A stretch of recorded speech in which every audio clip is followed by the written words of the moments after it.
that 3 one? money. No Children, No Life.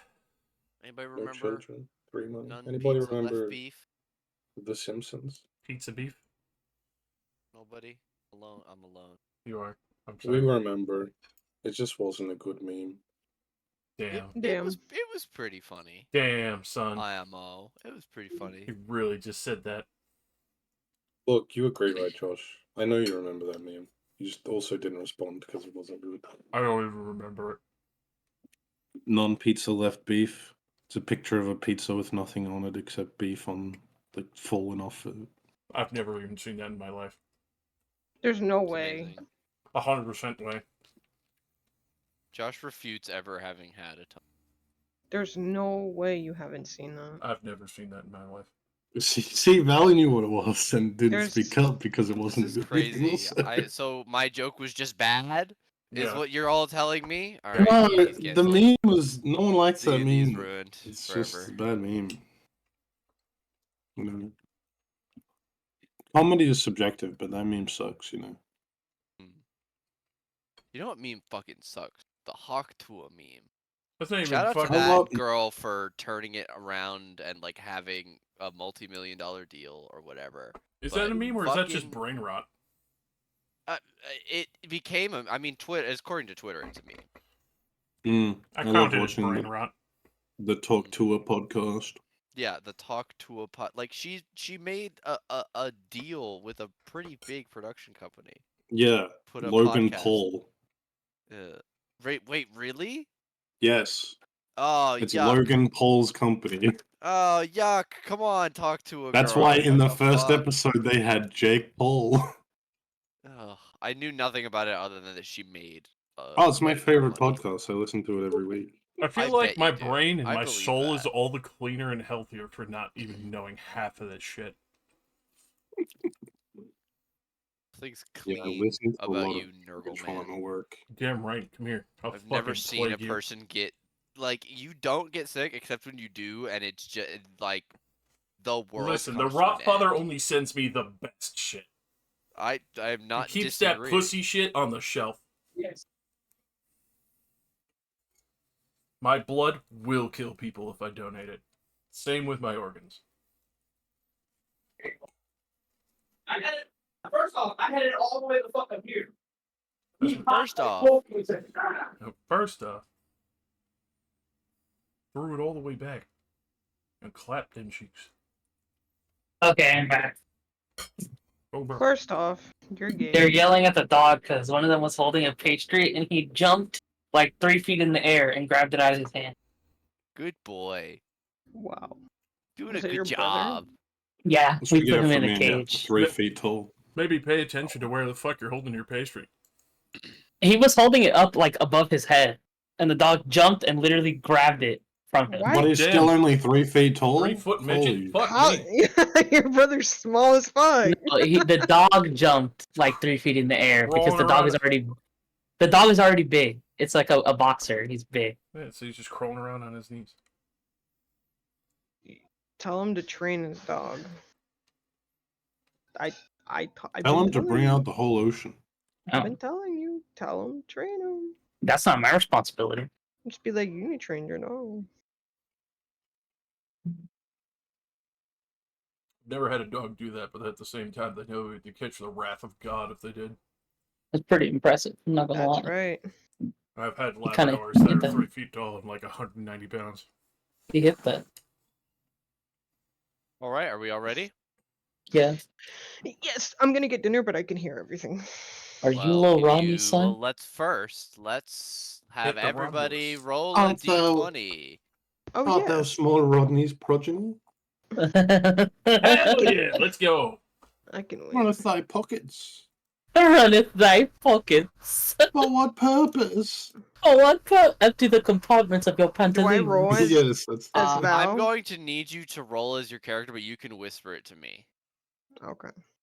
I will. No, I no. will. I already got this. Keep it honest. But why? There you go. Why? No spoilies. Except Wow, if you we can rolled see the the same picture, number. lol. That's crazy. I told you I got this. All right, so last There time. you go. we went to go and talk to Captain Zaj to turn in all of our shit after a well-earned rest. After turning it all in, Evelyn was like, "Yo, we want to stay here." And he was like, "All right, cool, bet. Every other of these fuckboys are useless, so I'm going to hire you on permanent time." On the way out, Evelyn, "Fuck you, fuck you, fuck you. You're cool. Fuck you, I'm out." After that situation, we went and got escorted to the front gate by Captain Zaj's commander, his boss's boss's boss's boss in this situation. And she was effectively like, "Yo, you are a fucking idiot, and I'm gonna have these people go and do the other job that I want them to do while I take over here and actually fix up the shit that you couldn't do, you fucking numpty ass man." So, with that payment and the agreement of going to Candle Keep, as well as being escorted by the other person that we managed to free, we were going to stop by our estate, grab some books, make sure to get some things to be able to trade in so we could get in for free. In that situation, we hit the road once again, and then we met the Tomato Man after the bridge. The Tomato Man was very furious because he couldn't land any shots at Camille because she was just so fucking dexterous. She got that high roll build, fuck that, man. Shadow ate shit, fell off the horse, ate shit some more. And then Brienne and Zara finished up with Camille and made sure to send Tomato Man packing as I was laying there, not bleeding out, thankfully, for the new amulet that I purchased. Smartest purchase in history. And that's where we're currently at on the roadside, as I am fucking conked out cold, and they're probably going to tie me to a horse so I don't get dragged behind by my feet. And Fisk fucking died. Yeah, what a pleb.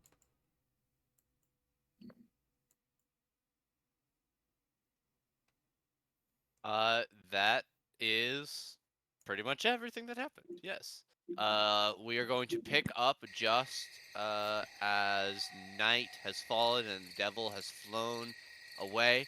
You are all very injured. Thankfully, your horses have survived. And just as you are beginning to count your blessings, you all watch as there is a spark of light suddenly from the wagon, and a small kernel of flame makes itself known. Bye, horses. It is late. It is late enough that the sun is fully down as you find yourselves mere moments after the fight as the hay in the back begins to catch a light.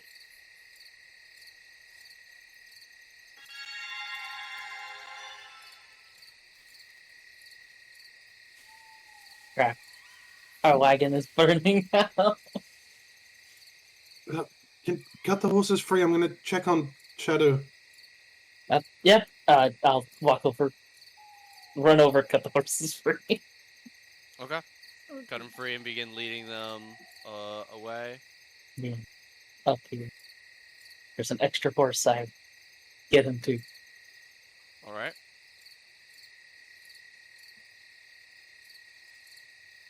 Rail will lean down hustle and- over as the flame begins to grow larger. Zara, Should we- as you are holding these, the reins of these horses, you see that not only do they appear very unconcerned with all the fighting that happened and the fire, but their eyes are actually slightly glassy. Huh. Huh. What Our do you horses think are will- high.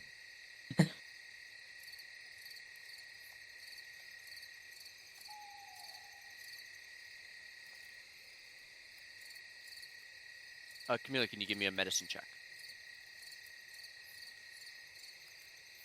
Sure.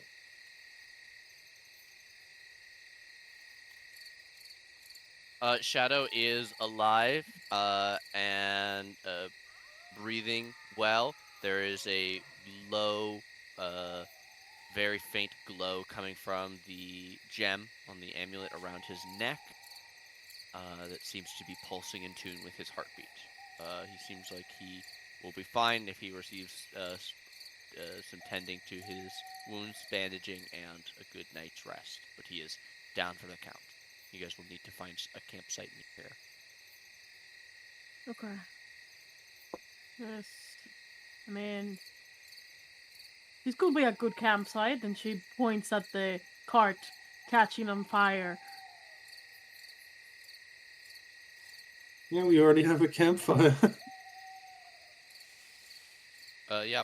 At this point, all of the hay in the back of the wagon has caught alight and is burning in a pillar of black smoke, Not the barley. straight up.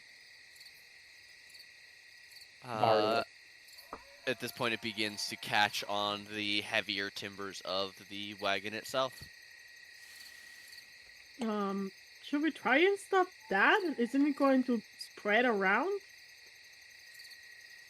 Oh, sure. Do we have buckets of water anymore? Is there a stream nearby? I'm looking around. There's You- nothing we can do about it. You didn't pass a stream very recently. There might be something up ahead, or if you head up into the hills in either direction. But this is a fairly low point, and if there's no water here, Oh no. She said that as like kind of sarcastically. Like there's nothing we can do about it.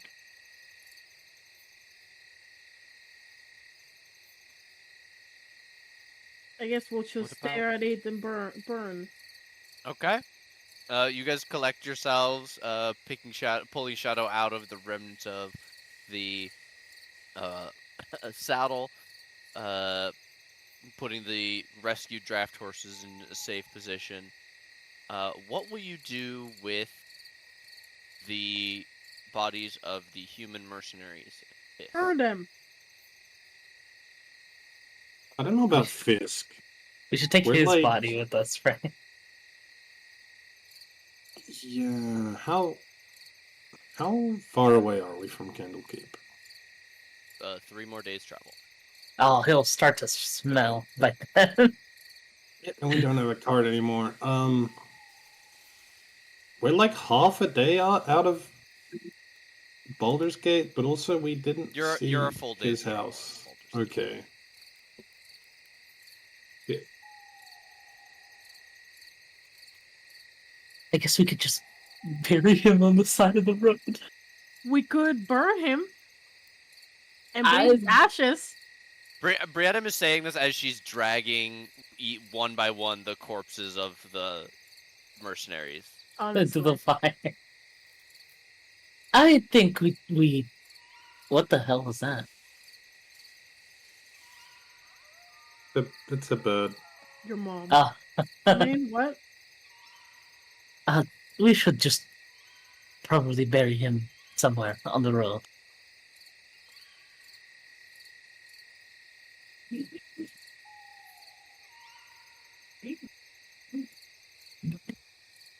See if he has anything identifiable, like a necklace or a ring or something. We are going to go meet his employer.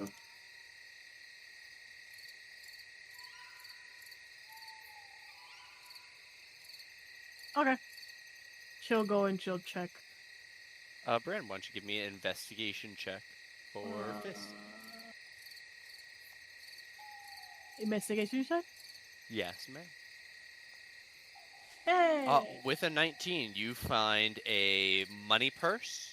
Money! His satchel of like personal items containing 2 daggers, the Hellfire dagger he was given, and a few other rogue tools. You see a set of lockpicks as well as rope, very thin and silk to the touch. You also find that he has a signet ring, not one that he is wearing, but it is on a chain, like it would be worn around his neck.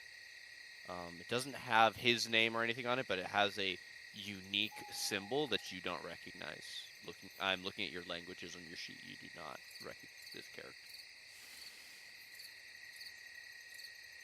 Okay, we have a necklace and money. She pockets the money. How much costs the money? 10 gold. Nice.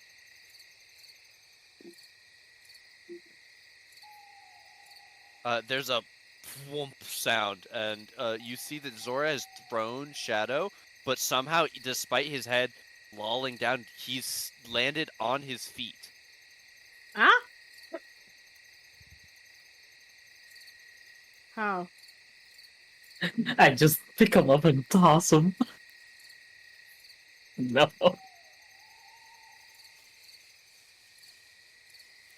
Probably not. The fire will continue burning for the next few minutes. You guys have quite a few horses that you need to peg down, tie to a tree or a bush or something before they start wandering off. Especially if you are going to camp right on the side of the road. Oh god. I mean, there isn't any other better place to go, especially with this many fucking horses. Do you guys intend to keep all 8? Oh, but what are we We could gonna eat do them. with the other ones? We'd have to kill them. We could Actually, eat let's them. burn them. No! Sora, get a stick, and we can impale them like a pig and put I them am in not. the fire. I am not going to help you kill these animals. I'm also opposed to this, for the record. I would rather you set them Needlessly- free. Yeah, what the fuck? Can I investigate the horses? I would like, since I am looking at them to see if they're good to eat.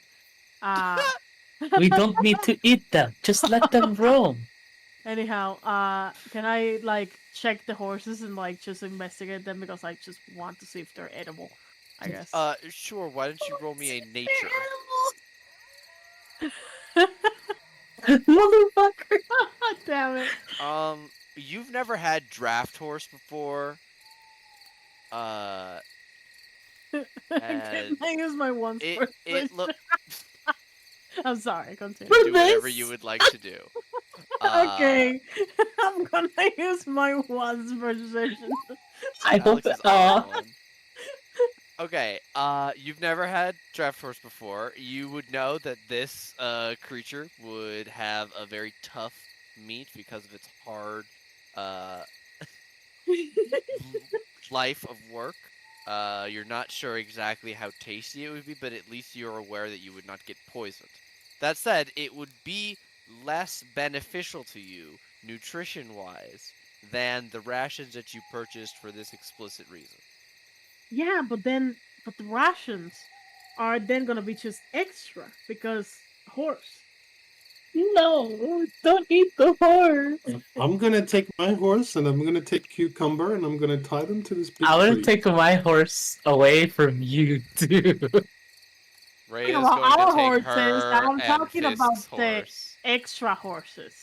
Yes, These just ones let here. them go. They're animals. They'll adjust. Fine, she will slap the fuck out of their asses. We could so they also go sell running. them for money. Rhea Okay, says as are you there's going a to- whinny, and the horses seem to break out of that glassy-eyed stare and see the fire and whinny louder and start running very fast off into the night. Oh, that's It's- lovely. She'll Don't get on top worry. of her horse. Those horses Rhea. were weird, and she would. Why did I get on the wall? She would like come and bring her horse where the other ones are. Don't worry. We don't need the money as bad as you might think. And they deserve to be free after so much hardship. I mean, if I didn't want the money, don't you think we're good? She looks over at Shadow. Ah, Shadow! She remembered that Shadow has the money, and now looked over. Oh shit! Right, you're bad. Oh god, Shadow! And she will poke at him to He's see if he... unconscious. You poke shit. You poke his fucking unconscious body. He bleeds a little. Oh lord, how can we help him? I don't have anything on myself. And heal again today. Can you help me set up the tent? Yes, of course. Ah, God, if only we still had our cleric, right? No, fuck that bitch. Oh. Anyhow.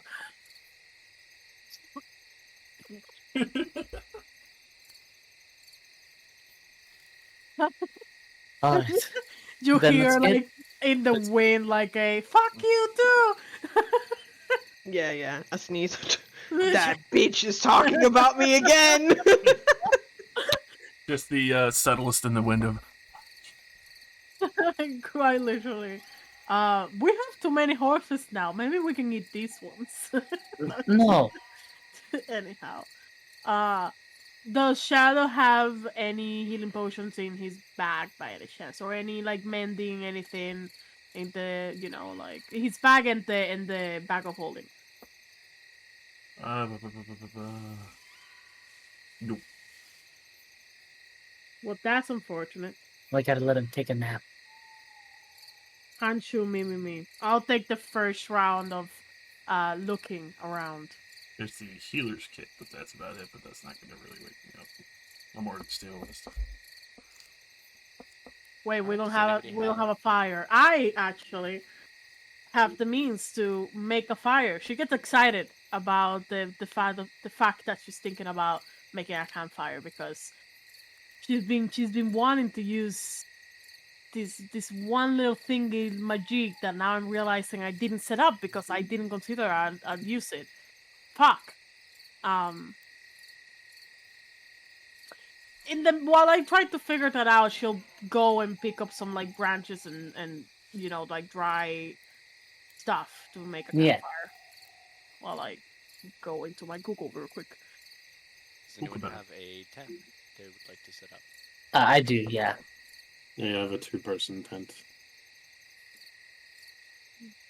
Okay.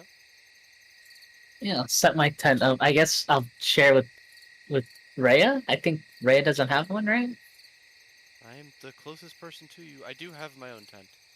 Oh, then that's okay. Then I guess we're all set. Just set up in a semi-close formation just in case.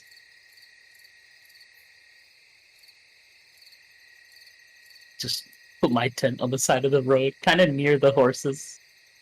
The tent. Little tent symbol.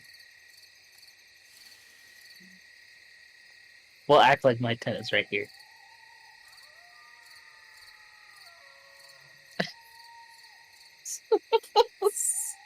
So stupid. Oh, mine is big, yeah.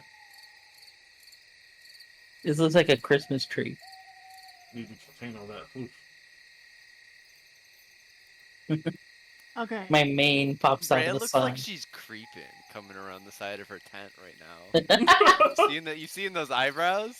I can see Rhea's you like, right now. I know what Rhea's you're doing. just there. I You can want see penis you and without Mountain your armor Post? now.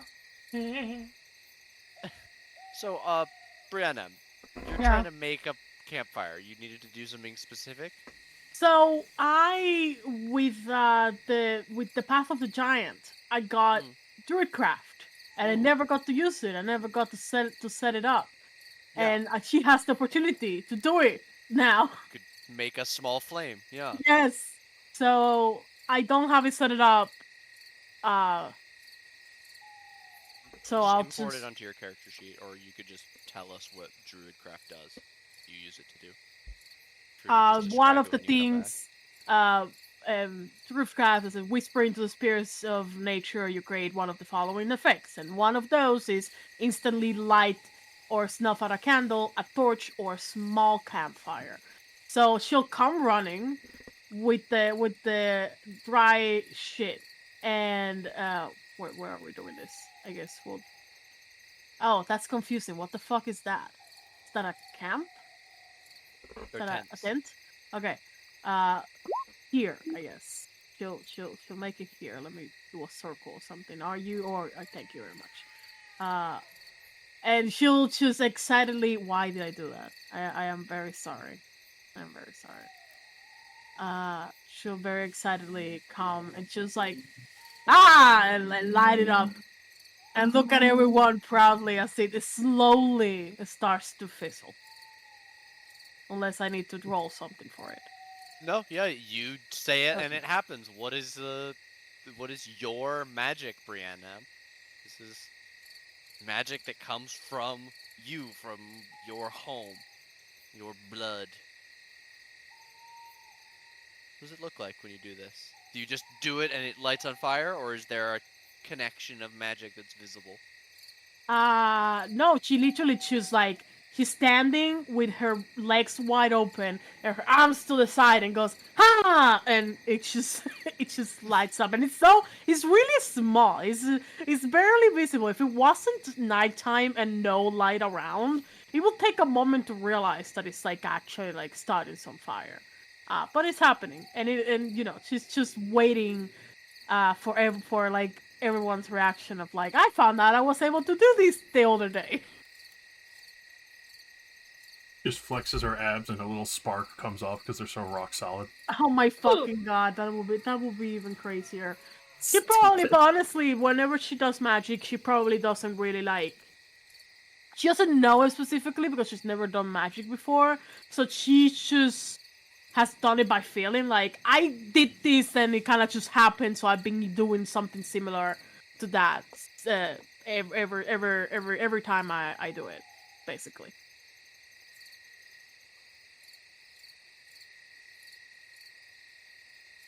All right. I just picture like every hour on the out, the fucking head would come out flashbanging with the phoenix in the middle of the night. It's not like I assume it has a faint glow at most times because it's like a little fiery phoenix.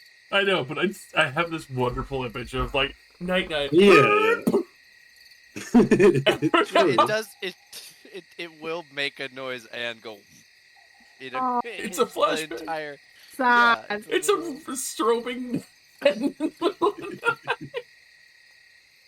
That's so fucking good. Brianna, Yeah. you are going to be staying up on watch then? Yes. Why don't you give me your perception check and tell me what you're doing besides tending your fire? She will kind of just. She will treat her weapon. She will sit with her weapon and kind of just look at it, and she's trying to somehow figure, like, hoping that something will come to her brain if she stares at the Hellfire Greatsword long enough.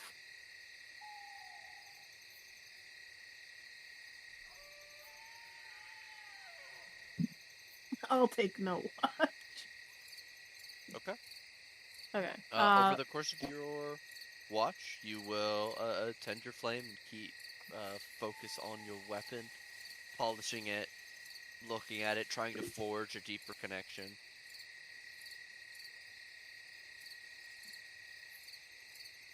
And right at the end of your watch, just as you're going to go to wake Zora, there is a long and sustained wolf howl, somewhere far to the south of you.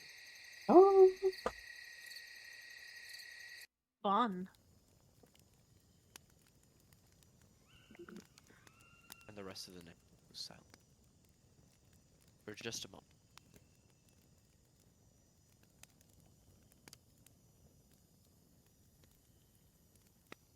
Zora. And that is the end of yeah, that's the end of your watch.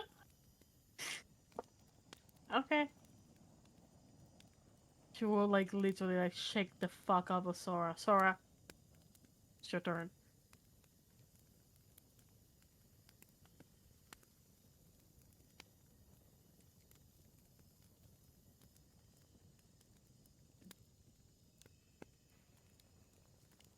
Sora. Oh, also, since we s- haven't discussed it, this is what the sword. What? This I is what posted in the Discord chat Mm. what Oh. the Hellfire. Oh weapon is. wow, that's actually really cool. Mm-hmm. It doesn't look like her, but she's still like, yeah, I have this pretty shiny new toy. Yeah, I mean it looks crazy. It does. Does it have like anything that can be like discernible from like, all of these patterns and stuff, or it's just patterns and stuff? You don't speak Infernal, right? No. Then no. The bitch that spoke Infernal is gone. Yep. And without a broken face. So, Unfortunate. very Something unfortunate. to do when you get back to Baldur's Gate, which is what you're gonna do right after you're done with being Oh, Candlekeep, you right? better fucking hope. She will complain about the fact that she didn't punch Evogen until she's able to punch Evogen. Okay. Is Zora back? Has your internet restored? Yes, I exist There now. we go. I. All right. Perception. I exit my tent and look around to see if any of the horses have been consumed. Oh my god. One of them has a suspicious sized bite mark. Oh my god. She was bored and she was bit. I Okay, come around the side of my tent.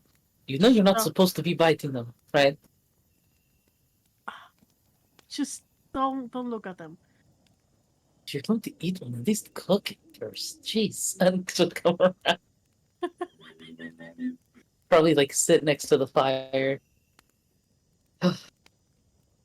But seriously, don't eat the horse, please. These are gentle spirits of nature. They don't need to be killed.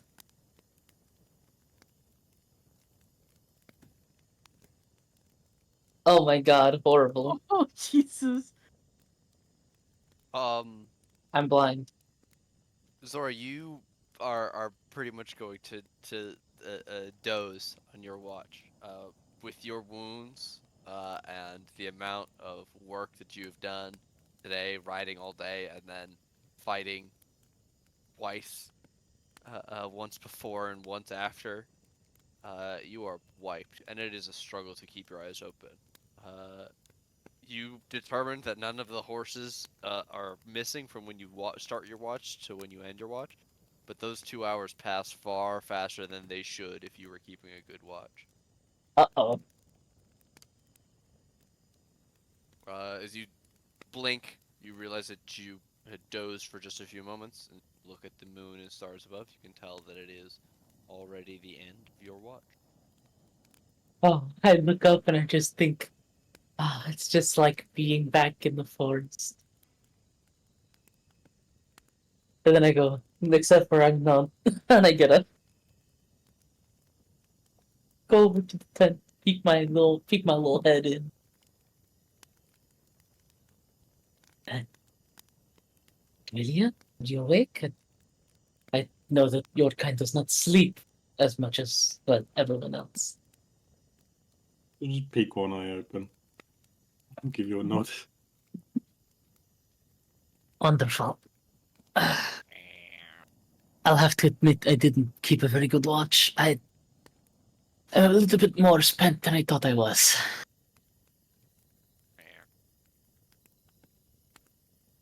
We still have all of our horses, though. Yeah. I guess. I guess this is your spot now. I get up. Yes, I suppose so. We've got the perfect amount of tents for one person to be on watch. Eh. Yeah. I'm gonna make sure Slobberchops doesn't get killed by a horse. Slobberchops is going from horse to horse, opening saddlebags and sticking his head into them. And as you head over, he emerges from one with a long piece of jerky, and he will take to wing, fly to the other side of the road to avoid eat his prize. Who's jerky though? Uh, Make us roll for it. Let's see who has one less jerky than before. this horse was one of the first two. Was this Cucumber or Camellia's horse? The bottom one was cucumber. Okay. So This one was yours. my one. Yeah. Okay. So it was from Camellia's. That's amazing. I'd like to use my ring of laser pointing and guide Uh-huh. Slobberchops back into the tent. Slobberchops is a smart enough cat to look at your laser pointer and continue chewing for a few minutes. No. As you keep kind of trying to guide him and move him, he's gonna finish chewing and then pounce greedily upon the laser and chase it in. Bap, bap, bap, bap, bap, bap.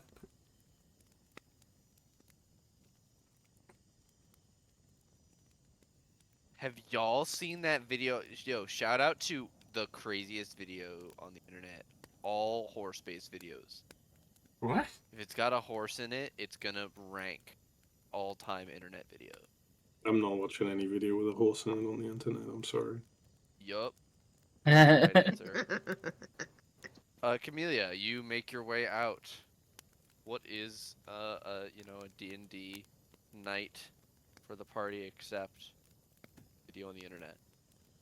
What would you like to do for your 4 hours of watch? Plan to take? She's not gonna do a lot. She's sort of very serious about keeping watch because we just got attacked by a devil. So she's gonna like make herself some food, but then just like actually keep watch as much as she can. Nothing crazy. Maybe even head up the hill a little bit, have a look around.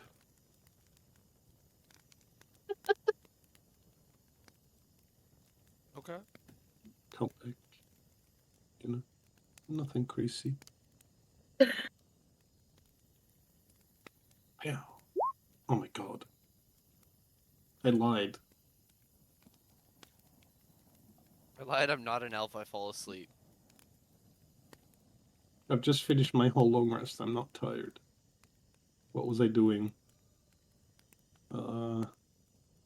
Probably mind wanders and I just stare into the fire for like 2 hours instead of actually keeping watch. Okay.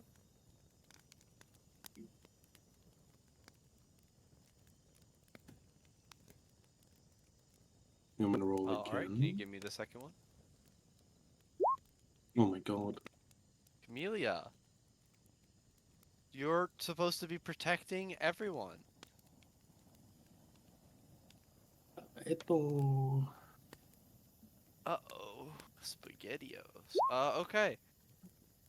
Uh, yeah, you will, uh, realize that it's dawn, uh, as, Slobber Chops comes out of the tent again and is pawing at you, and you come back from wherever you went, thinking about 1,000 things and none, all at the same time. Scratch him on the head. And as you look, you count. 1, 2, 3, 4, 5. Where there were once 6. Hmm.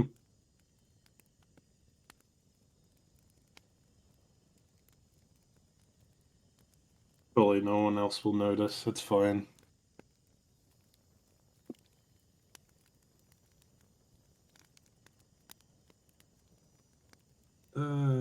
Fuck.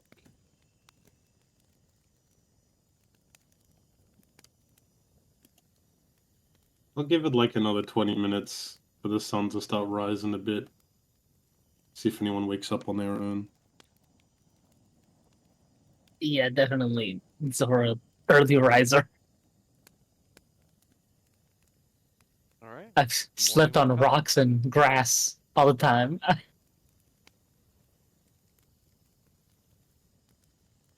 Stand up, sort of like come out of the tent and like take a really like deep cat-like stretch. Like raise my hands above my head and like you hear my like bones crack and shit. Or my joints crack and shit, I mean. Oh, good morning.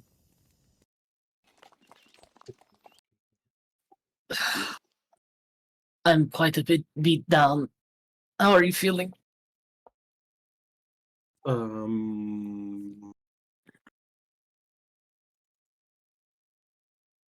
I'm fine.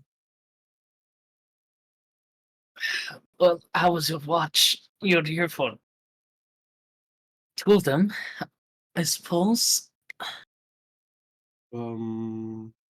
Uneventful? There were always 5 horses, right? Was only Uh, 6. Crap, one of our horses is gone. I'm don't know pretty if- sure there were always 5. I don't know if I'm going crazy, but I thought I saw 6. This is There's an honestly extra one funny. off map, but I don't know if that was actually real or if that was just there. That was real. Yeah. Oh fuck! It was like up here. Yeah, I remember. Yeah, it was like right there at the end. Oh, Ah, fuck! Turn around. We're missing a horse. I'm pretty sure there were always 5. No.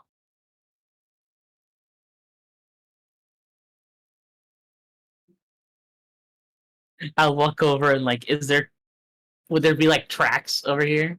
You can roll me a survival. Yeah. Oh my god.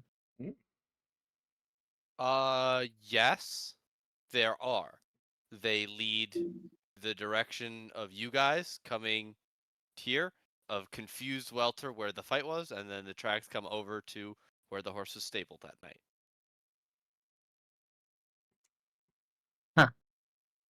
Imposter horse. no, who's There's no horse tracks. was I ate the whole thing. I scooped up the dirt.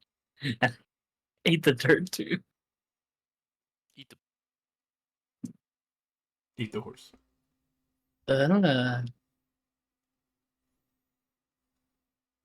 well, I suppose that we don't exactly know where it went, even though I promise you there was an extra horse.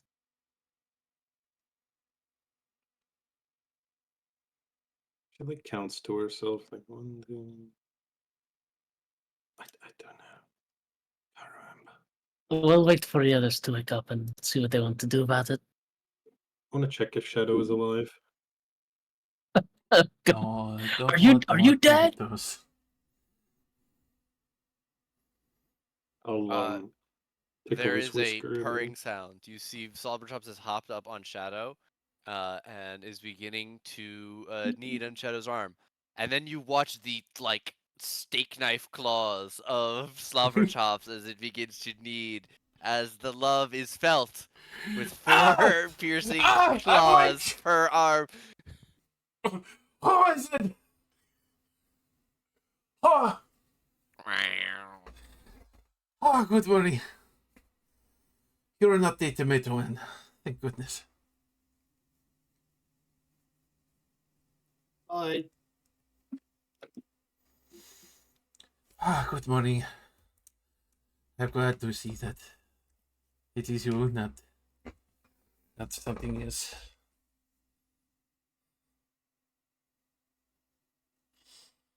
Oh, yeah. The Fisk is dead. Everyone else is okay. okay.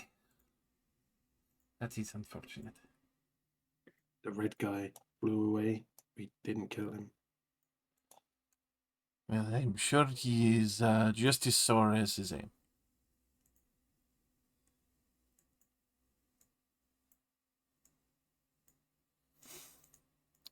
Do we proceed with the books of Kandoki? It's unfortunate for Fisk. Is he buried or are we taking with him? No, Brianna just took his shit and did not then bury him. Left Just in ran the his round. pockets. Look, if he was supposed to be burnt, but then the fire fizzled, and then the horses, and then sticks, and then fire. She's like, she's You like, forgot to bury the man after we had a conversation about it. no, my fault. In Tobor? Ah, Don't really know what And we should do with instead- him. you looted his Okay, I'll body. go. I'll go. Just burn him then. She will go No, to him don't and burn start kind of like flexing and trying to figure out like getting to the vibe to kind of like get it to start burning. This is by far the strangest thing I have ever seen for a funeral pyre. Brianna, you flex in a particular way, and his hat catches fire. Nice. Now she like waits to see if the body will fully catch on fire. Oh no, the hat stops burning after about 15 seconds. Perhaps you need a bigger stick pile? Maybe bushes? Yeah, I'll sure. I'll dig the hole. What? Oh, I guess. Do we have a shovel? Uh, So no burning.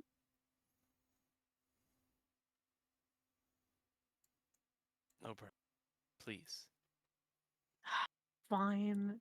She will just like go and find some flowers or whatever. Okay. Freya will take the time as you guys eat breakfast to dig a hole and bury the body of Alistair Fisk.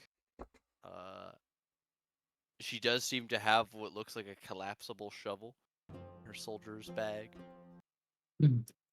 Of course, she Little will. trenching tool. Hmm. Are there any more morning activities that you guys need to let me know about?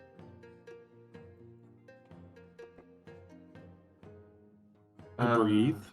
Breakfast, eat, help slapper chaps groom. You know, little comb, Mm. little comb. I was gonna say you're not gonna lick him, are you? No, Oh yeah. we don't Is know your each other that tongue- well yet. Hey, look at Shadow. Is his tongue like spiky? It's rough. Good for clean. But we don't know slapper chaps that well. And I don't think they have approved yet.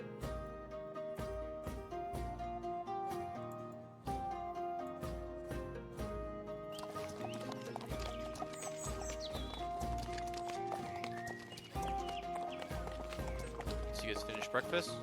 Rhea is mounted and waiting for you, chewing on some of her rations.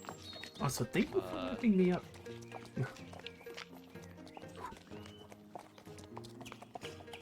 Well, didn't want you to freeze to death. Appreciate it.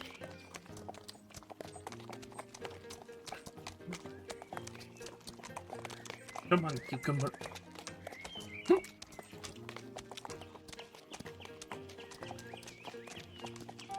Alrighty.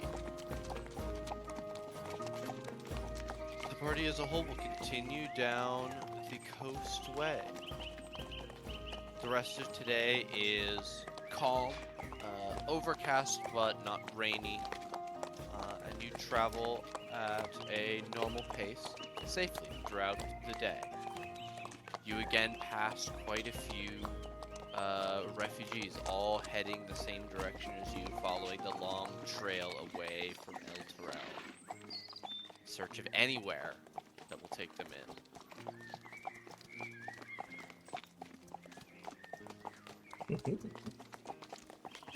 As you continue forward, you can see that the plight of all of these individuals is weighs heavily in different ways upon each of the party members, but Rhea specifically seems to furrow her brows just a little bit harder at every family that she sees the back of coming up. More than once she tells you guys to go on ahead so that she can help who are stopped on the side of the road. Very noble.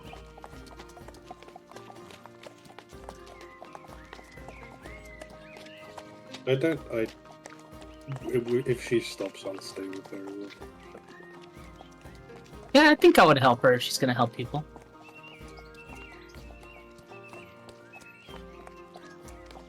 She'll absolutely appreciate that, and with your guys' help, a wagon wheel is reaffixed, a broken arm is splinted, and more than one person is helped out of a ditch or some other miry situation.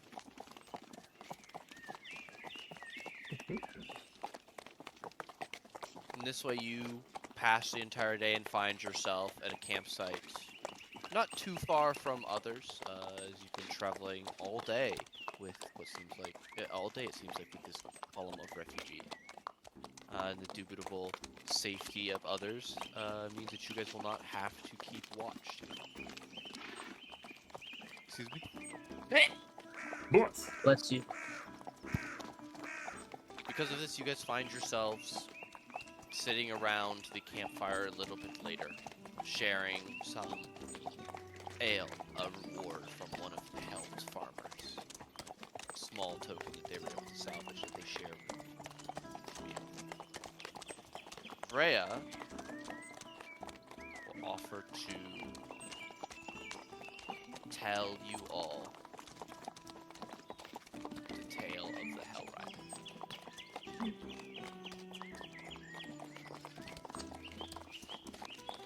I'm interested to hear it. Yeah. Sold me on coming. She taps her armor on her chest. They say it was over a century past.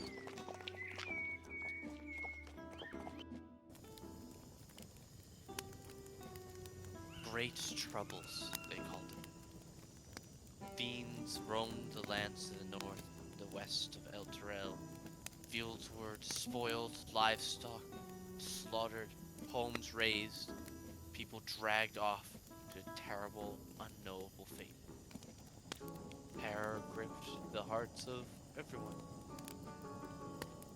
The city's cavalry rode across the land, striking down fiends wherever they found them, suffering fearful losses. But it was never enough. Even if for every single fiend they destroyed, it seems that those 2 more spawned out of the ground. The ruler of El Terrell, the High Rider, asked his people to pray to the gods for aid. To everyone's astonishment, a mighty angel entered the city the next day. Prayers of the city had been heard. Help, finally. The angel located the gate through which the fiends were entering the natural world, fields of the dead, west of the city. It said that she declared she would lead the cavalry into Avernus, destroying the infernal host that was massing there, and striking a great blow against the forces of darkness. The Hell Rider sent out the riders of El Terrell, now numbering many thousand willing souls, with the angel at their head, riding a giant golden mastodon. With a great cry, the army charged through the gate. Legions of Avernus trembled and bucked, did not crumble. The Hell Riders and the angel and the remnants of the army retreated to El Terrell, overcome the grief of their loss, their glorious general, but confident in the blow that they had struck against the lords of the night. They would think twice about threatening El Terrell. Despite their defeat, the war was won. The devils were repelled, and there were great celebrations in honor of the valiant knights of cavalry, known as Hell Riders, that day onwards. People willing to charge, head first.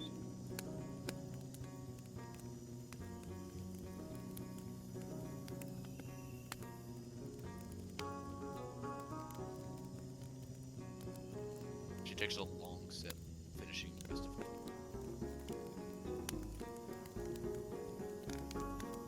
I guess maybe that's a lie too.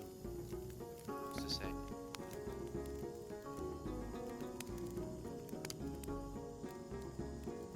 Terrifying if it is, but still, magnificent story.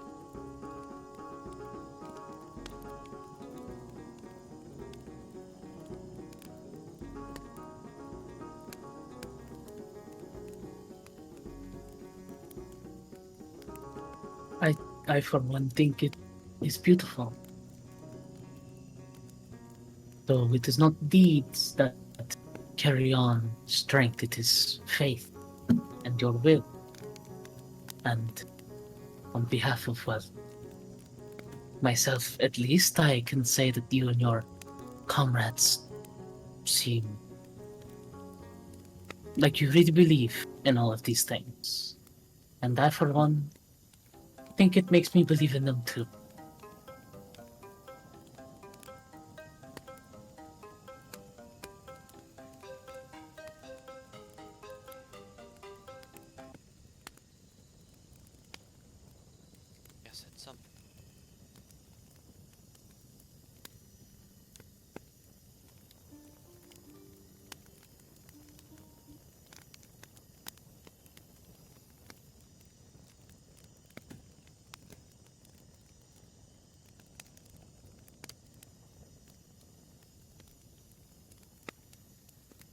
gonna.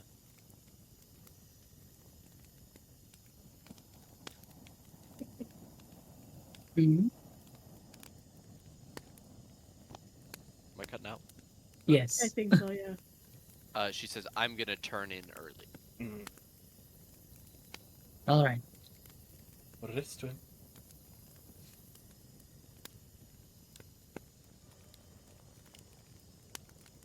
Just Rhea, before you go, Hmm? just remember that faith is the strongest weapon we can wield.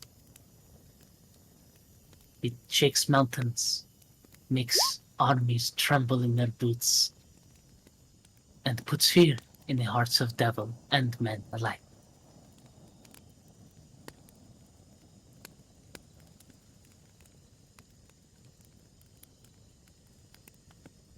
Keep faith in what you believe in.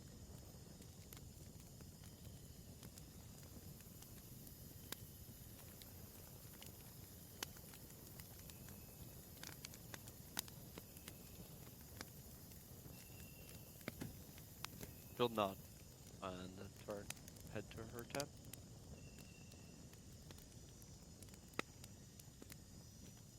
And night pass once more in day. Hmm? Third day of travel is much sunnier and nicer.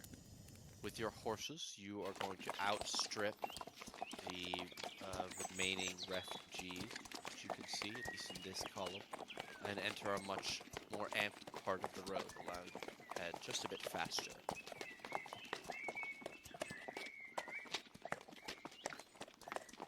In fact, you move at such speed that as you're nearing your final few hours of travel, you see the turn to the west that you have been expecting coming up. You can see that you will need to find a campsite somewhere along the road you can keep from Coastway. So you are close enough that you will arrive tomorrow. And as you are congratulating yourselves in the sunset light, you see a narrow bridge ahead of you. As you approach, there are a pack of wild deer that can be seen. You will halt your horses far enough away to not startle them. There look like there are half a dozen. Roughly. What would you all like to do?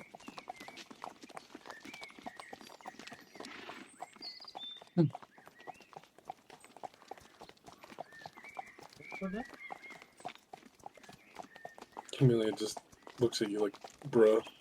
I give a cheeky smile. No, we have no need for that kind of food right now. Yeah, she'll nod to Zora. These are not far. You don't really need to take anymore. I think I'll just get off my horse and like get a little bit closer, but not like close enough to spook them. Okay. You could be like sort of on the other side of the bridge in the bushes. Yeah. Yeah, and I'll just sit down and watch them for a while. Okay. Why don't you make me a perception check? Is anyone else going to go get in the bushes? Gonna start setting up camp. That's Oh my god. Oh my. Jesus. All Oh, right, man. you guys are all setting up camp just off to the side Come when on, dude. Zora is completely surprised to see something. There is a loud roaring sound that tears through the clearing, and the massive orange and with black striped form of a Big tiger. tiger bursts out of a bush and tackles a deer, sinking claws and teeth deep into the neck of this creature and rolling with it across the dusty ground of the trail as all 6 of the remaining deer bolt in different directions at once. Nature is beautiful, isn't it?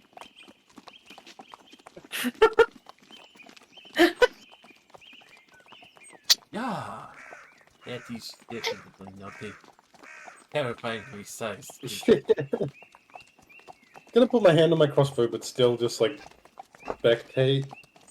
Hopefully it'll just take its food and leave.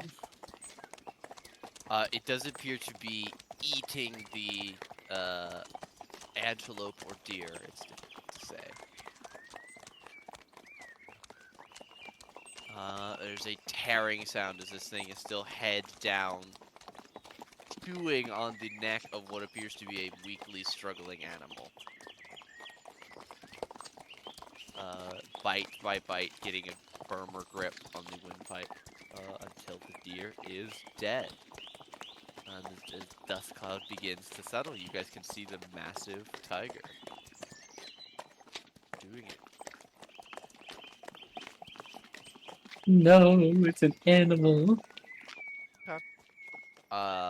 You will all watch as the tiger seems to finish assuring itself that the deer is dead, will disentangle itself from the deer and pick it up gingerly by the spine, and then look very purposefully across the way and meet gazes with each one of you in succession in Oh, a very human-like gesture, as if appraising you.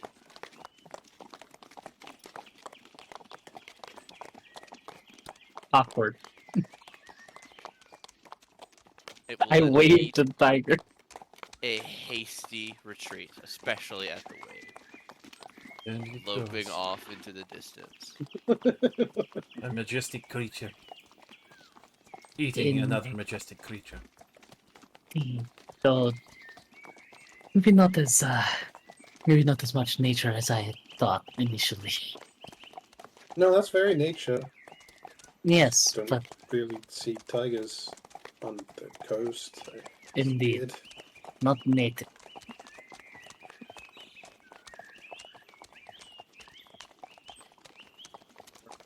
Tigers not native up here. Maybe it escaped from a zoo. I'm pretty sure not. That's a surprise to me. Oh yes, because we have lion. Yes, Huh? she's right there. Huh? I nudge you. Huh? I mean, are you from the coast? Sort of? No. Yeah. Well, not this side of it at least. Not this coast. Okay, that's pretty far She from what I've heard. she laughs. She like laughs and she's like, no, I am. I was just joking. I Oh, I thought you meant like East Coast. But just I'm yeah. just joking. I've never seen a map before. Geography class, who's she? I'm from everywhere. I am a worldly being. I'm a child of the world, you know? Where can any of us really say we're from? Oh my fucking god.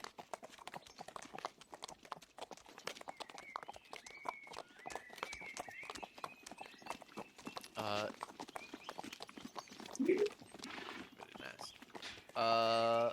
Is anything specific going to happen this evening with your fine selves? No. Any particular song requests? Could use a little Oh. practice. Please, something slower and relaxing. We all need the break after these few days. Alright. Something around. Nothing to do with Boulderan, please. Oh god, please no. Easily done.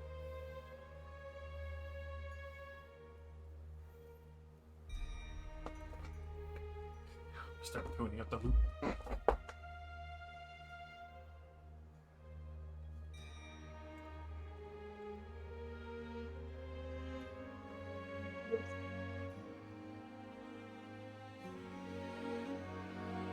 Alright.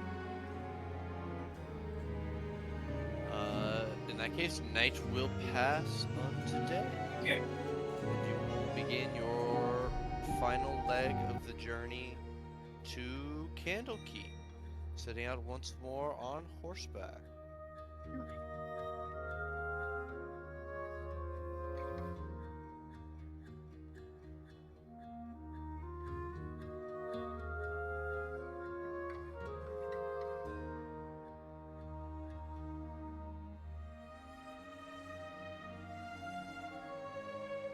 Alrighty. Over the past 4 days, the weather on the coastway has gradually worsened. Dark clouds release heavy rain until the road runs thick with mud, and you trudge on, knowing it's your final day, passing by friendly merchant caravans heading north. This morning, as you crest over the hill, the rain subsides, and the dark clouds remain. Ahead, you see a path branch from the wider road, heading down the path by the sea. A raven perches solemnly on a leaning post, bearing 2 signs, point like arms, towards west.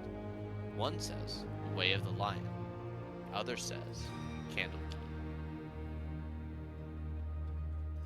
As you look up the way, you can see the massive spires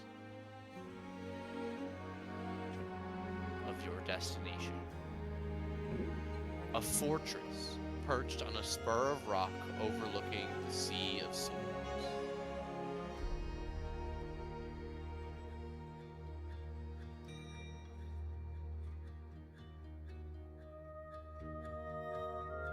I like the boat that they have parked on top of a mountain. It's a nice touch. Yeah. Certainly a unique design choice. This is a lot bigger than I thought. Is it rideable still? Maybe. Oh yes, she's definitely seaworthy, of course. Of course. Yes, especially that big spire going straight into the ribs.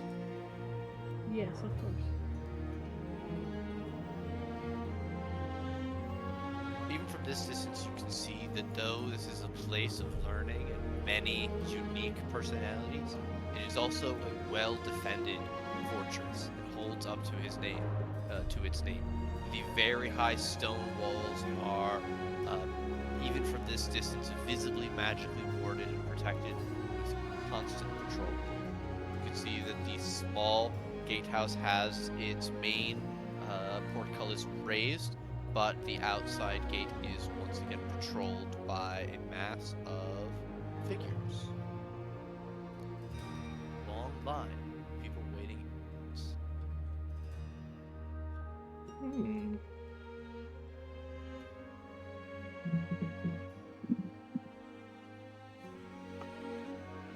Alright, everyone got their books.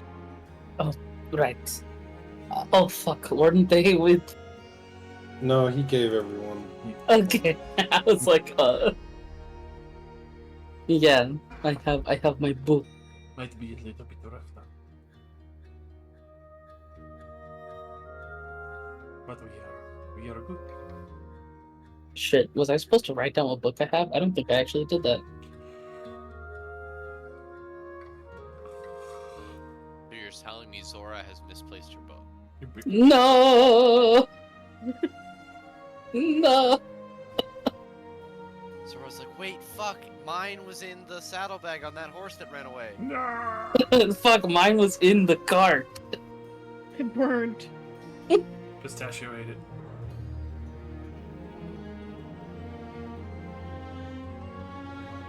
I guess this is our payment then.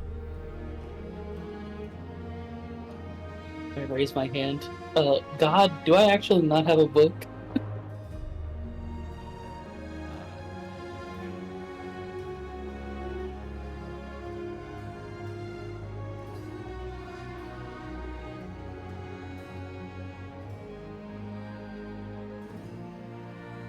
Okay, you have spare. Okay, Pog. No, you can, yeah, you can have a bow. Okay, I'll have a book. All right. As you make your way up, it is in short order that you make your way through the line of merchants to the front. At the gatehouse, you are greeted by 3 monks in purple robes. A Hello. human, a shield dwarf, and a sun elf. Around their necks hang holy symbols of Denir, god of writing, whose symbol is a lit candle above an open eye. Welcome to Candlekeep, says the elf in common. A gift is required from those seeking acceptance. Please donate a book or scroll that isn't already in the library's archives. Present your gift for inspection. Let's pat around. Finally pull it out of my back. There we are. That should be right. Excellent. Welcome to Candlekeep. Thank you. I guess I should also offer. Here you are. I hope everything is in order. Seems to be, yes. Welcome to Candlekeep. Please come in. Thank you very much. I'll give the backup book that Fisk gave me, not the apocalyptic one. I'm still reading. Okay. Alrighty. Each of you hand over a book one at a time and are let into Candlekeep proper.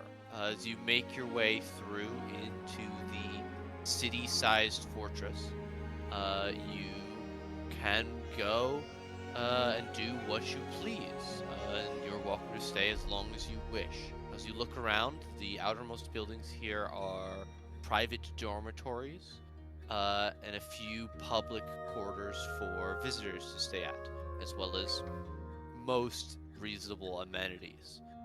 Bathhouses, clothiers, granaries, gardens, public libraries. There is even a fairly popular pub called the Hearth, from which you can see copious signage.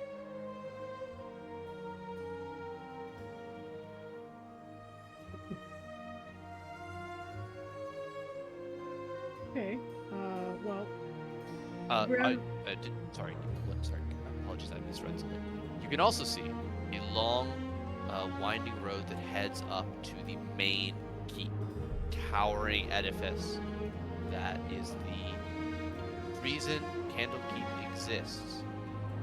Hundreds of monks and wizards and thousands of books are stored there. Surely there you may be able to find some answers to your question. Apologies, Drew. Please go.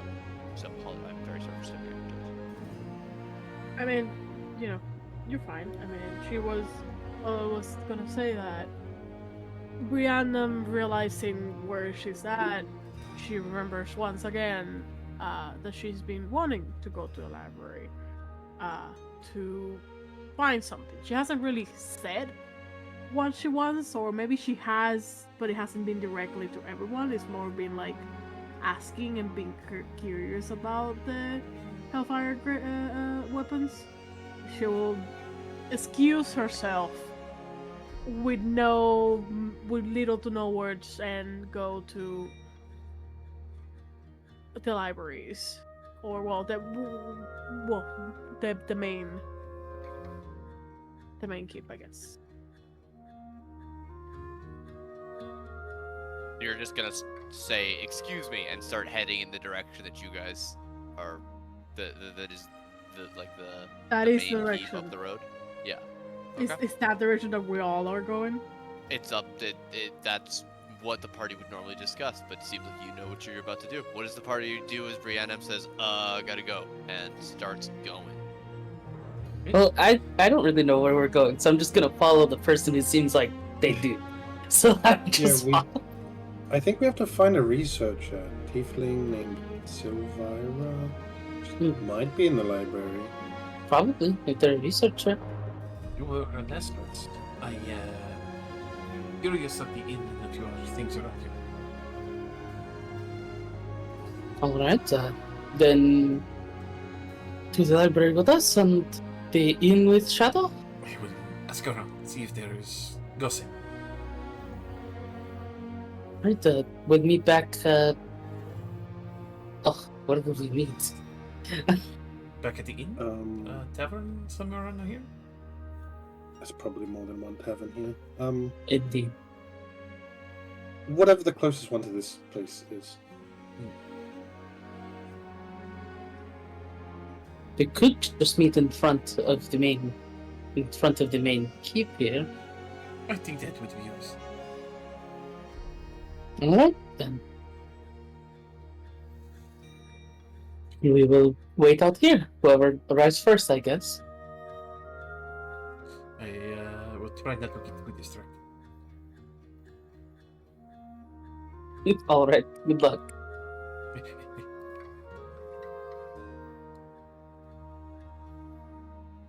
I go to find gossip. All right. We'll resolve that in a moment. Brianna, are Yes. you headed for just a library, or are you going for like straight up the main road to the biggest of wizard towns to ask them what the shit is? Well, since she doesn't really know, she will go to a library and just kind of like be asking what she's looking for in order for, to get some guidance. And if pointed that way, she will go there. If I'll assume that they either will say will be like that they don't know, or that I'll have more information at there. Hopefully, maybe, I don't know. Okay. Okay. You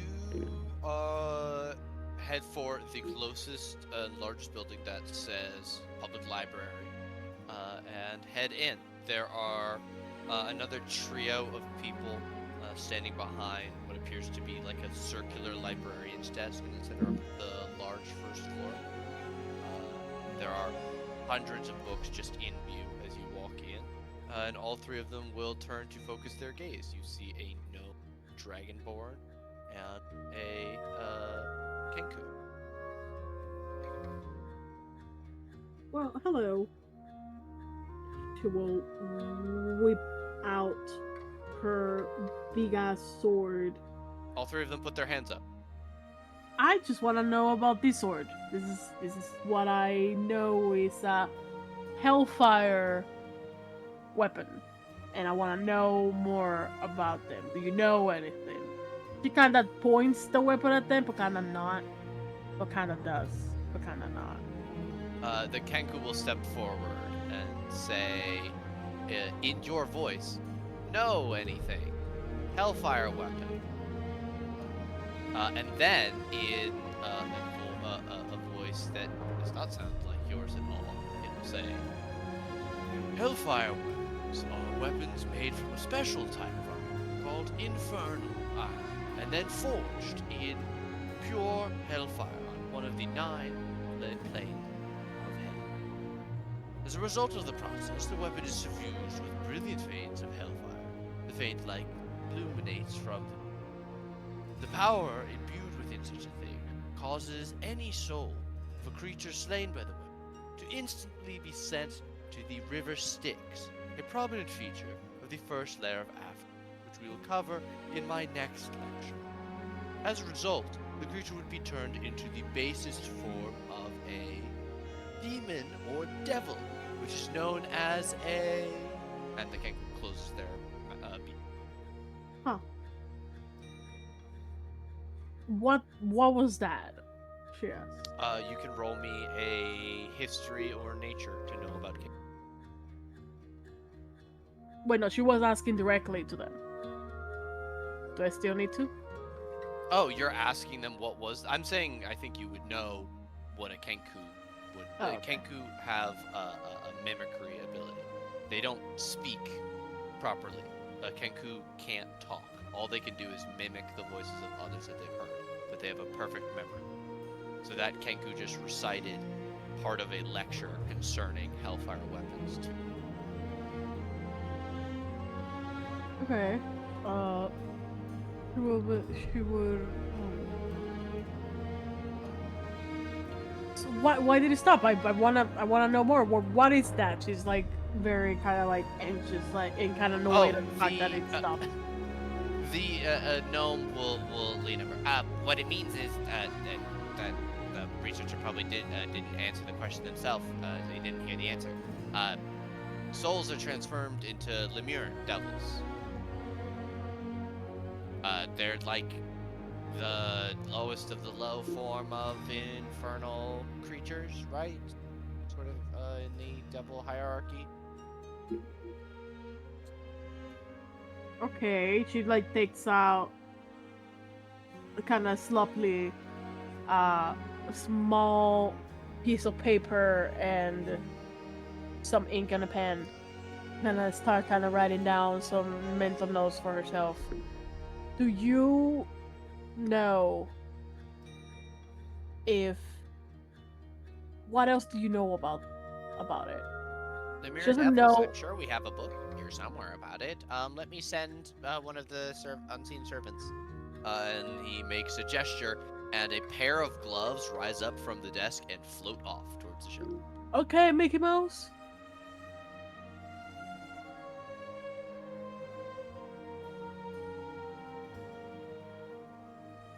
I'm not a weapons expert. That's my good colleague here. But I'm curious where you came upon such a weapon. Wouldn't Never you personally like? seen something. Wouldn't you like to know? And she puts it away. Yes. Here we are, and a book will arrive on the categories and phenotypes of demons. You see that it is volume 1, and it has A to B on the cover. A to B? Yes, and the gnome will say, the wrong one. We need L." And another minute will pass until the section on devils types that begin with L drop. Flip to the Lemure page, and you'll see a somewhat familiar form. So that's what it was. And she shivers at the memory of these beaches. Yeah, so every time you kill someone with that sword, it creates one of those from that person's soul. Jesus. Okay. So that book is specifically about the types of demons, right? Yep. What she specifically wants to get to, but she doesn't know how much she can just divulge on the weapon, since whatever. She wants to specifically know if who is controlling them, or if it can be whoever is wielding the weapon, or like who it goes to control to of the army, or the people specifically killed with those weapons. Oh, they would, when lemures are created, either from that way or when an evil person dies, they immediately fall into the infernal hierarchy. I would assume under control over the Archduke of that layer of hell. In this case, the Archduke of Avernus.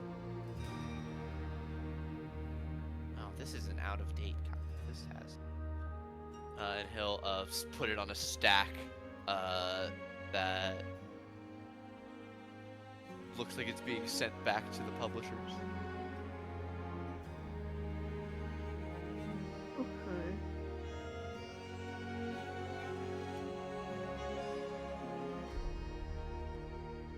And the rest of you are just standing around behind her when she's talking to these people. Oh, they came with me? I thought they also Almost buried it. almost everybody, but Camila? Camellia said she was gonna go with you. Zora Shadow said was she the was one going who with you. didn't. Oh, Yeah. Shadow. Is this the main research thing No. that we? This is the first like research desk in the city. You guys are going First to one wait to meet inside. up. I mean, I will ask just one of the three that she's not talking to. Like, do you know the researcher? I assume named Sylvira. I think she's a tiefling. The dragonborn will turn and raise a scaly eyebrow. You mean the sage? Sylvira Savicas? Savicus, maybe. I'm not sure. Expert Expert on outer demons and planar. devils? Yes, absolutely. That's probably the one. You'll need to head up to the main keep.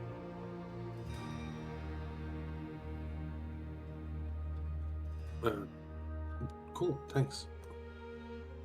I sort of look at Bree, like, still chatting. Like, Bree, do you want us to wait for you?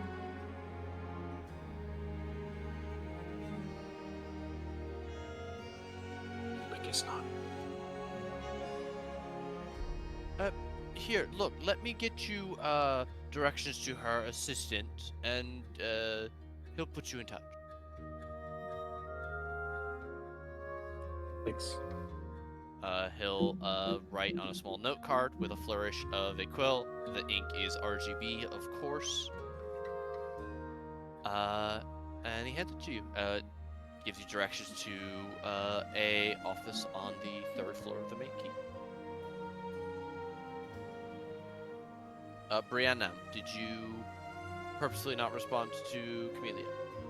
Oh, I didn't hear her. I got distracted by Doggo. Sorry. What did Camila say? She asked if you wanted them to wait for you. Yeah, it seems that everything is kind of like melting together. Yeah, sure, why not?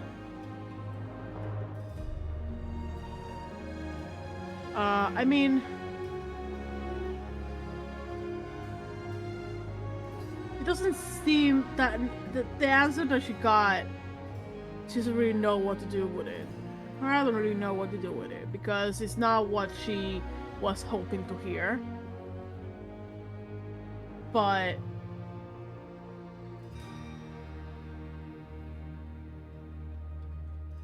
so she'll just leave it be for now. She'll just take the information that she got and be like, okay. Okay. Okay. The 3 of you start heading towards the main keep.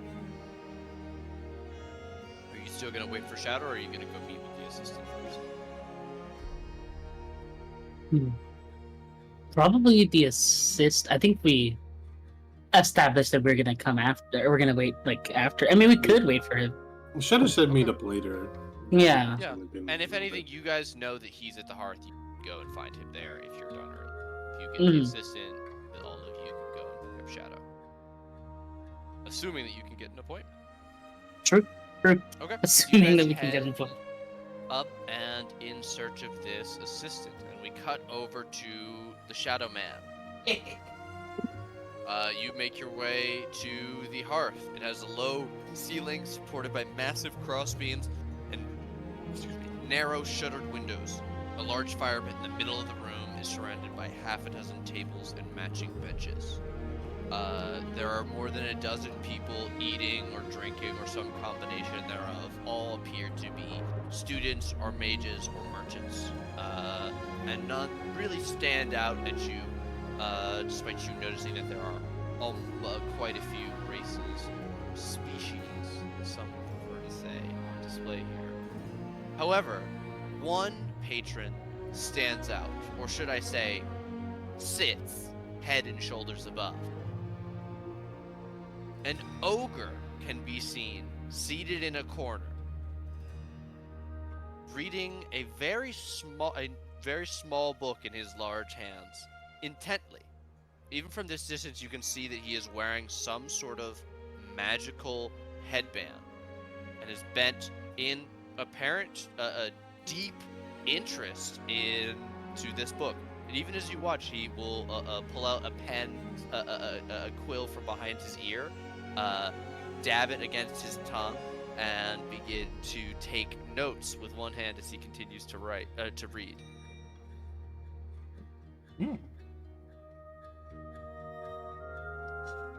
Well, they definitely seem like the more interesting thing.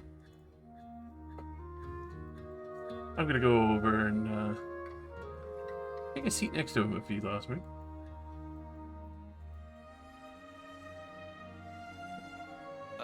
He'll glance over at you as you sit down, but if you don't immediately say anything, he'll go back to his book.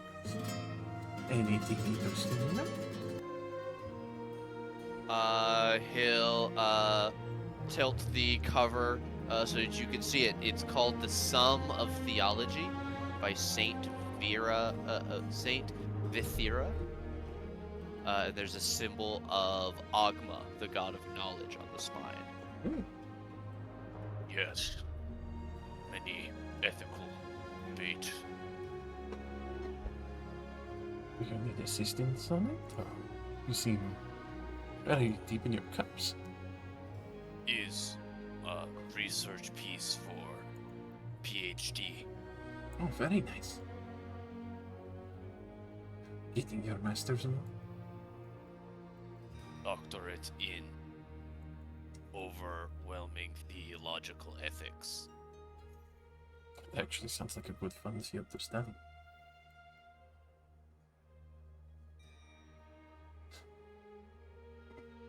I suppose you want story. I am very, very curious. You are definitely the most unique here. My name, Little One. Once, before I take this name, I hurt many people. One people, small halfling, wearing this. Taps the shiny gold headband. I crush him, pune, but when I wear and sleep, wake, I regret. He deserved to die by my hands unjustly. The thrill of kill. I came here to study, learn why what I did was wrong, to seek a better life, than to teach others like me.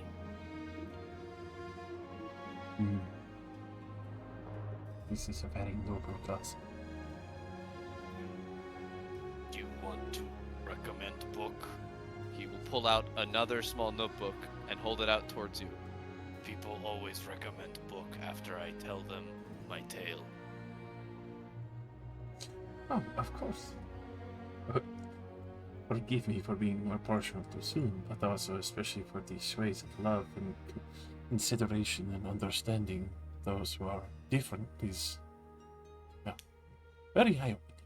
I feel like it would be a perfect match for you.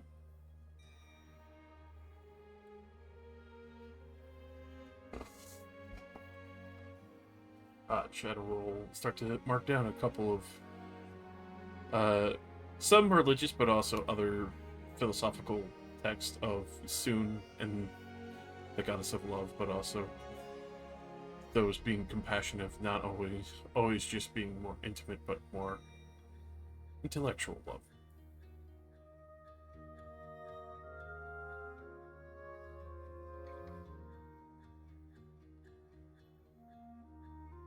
He will thank you.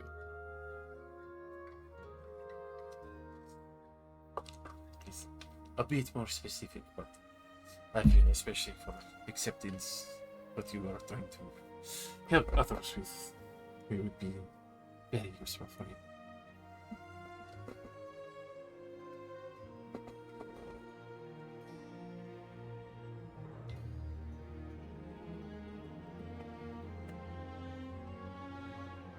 he will thank you again.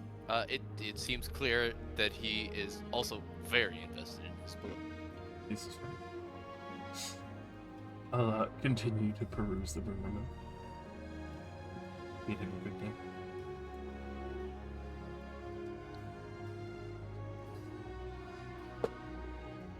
Also, maybe liven up the place just a little touch. Not too loud or rowdy, just enough to. Play a little bit of music, walk around, see if anybody throws you any tips, and listening for rumors. Yes. Yes.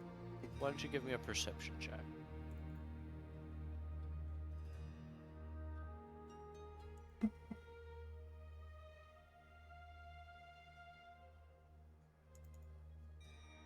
$18? All right. As you are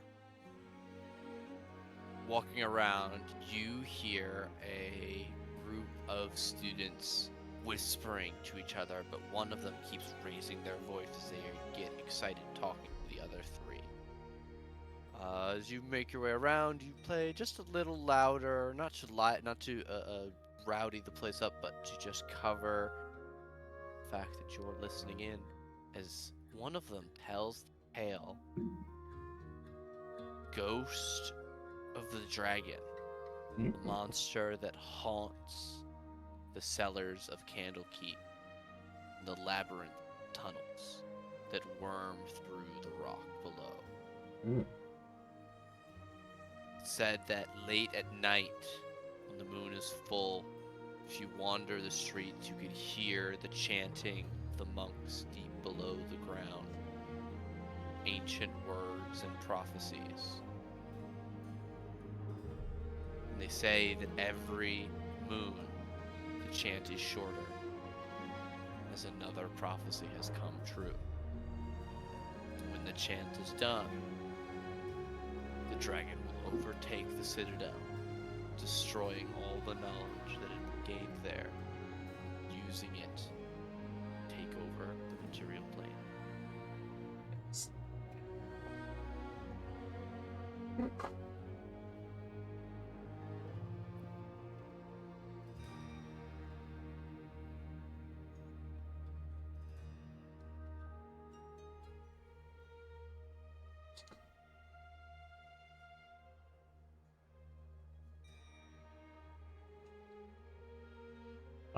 I'll keep perusing a little bit, see if there's anyone who might be a little bit down on their luck, or maybe even has that love-struck look on them.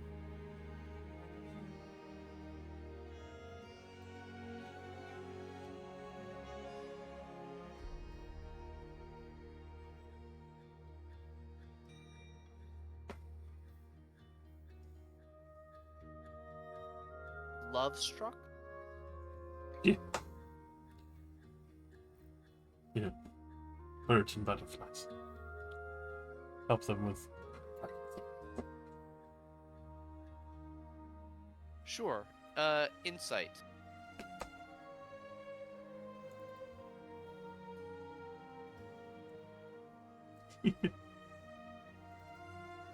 An 8. See if there are any.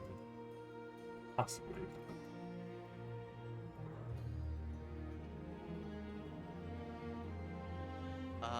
Don't spot anything with an 8. Do give me a performance check as well. Hell yeah. Slamming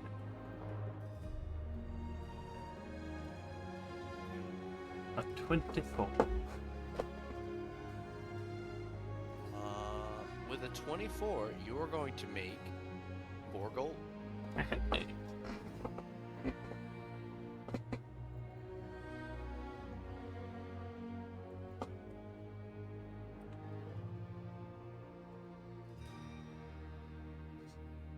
We keep cooking for a while. Okay. You're gonna stay and continue to play. The 4 gold does not come all in one. Oh, yeah. Does it come in gold coins? You accrue it over time. Okay. The rest of the party, you guys have made your way into the massive keep at the top here, and are making your way up the central spire. On the 3rd floor, you make your way around the circular hallways to a small side office, which says Assistant Researcher of Planar Studies, stenciled on the door. The light is on inside, but you cannot see frosted glass. What do you do?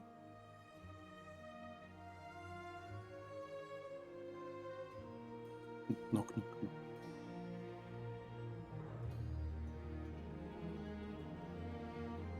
What was that, Jake? Knock, knock, knock.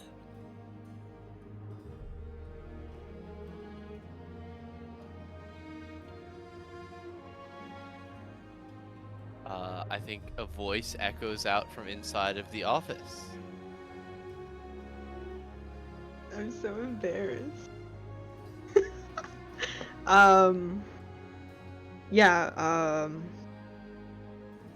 I suppose like a gentleman's voice would reply with your knock. Come in. Try the handle. It's unlocked. Yeah, it's unlocked. You open the door to a small but not cramped office.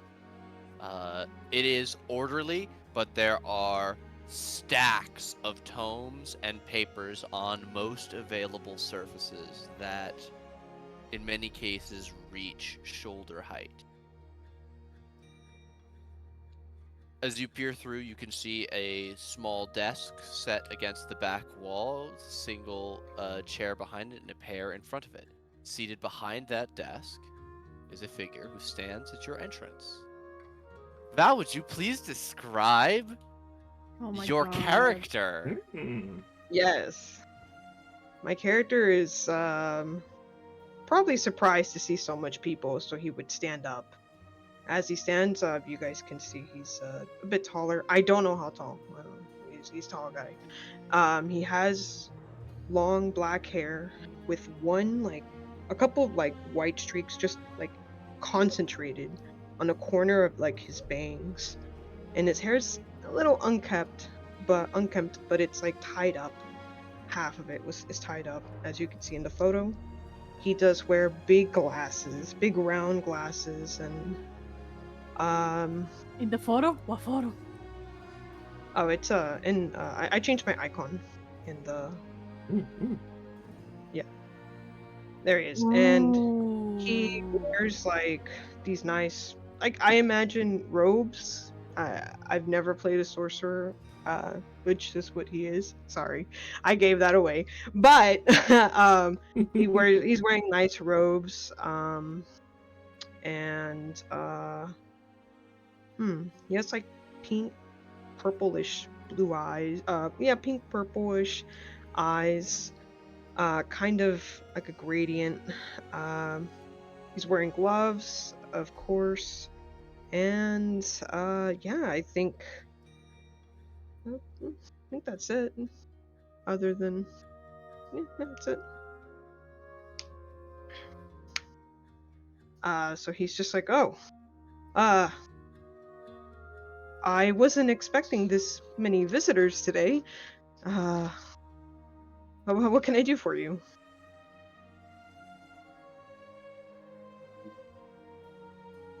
Alistair Fisk sent us to find Silvira? Fisk?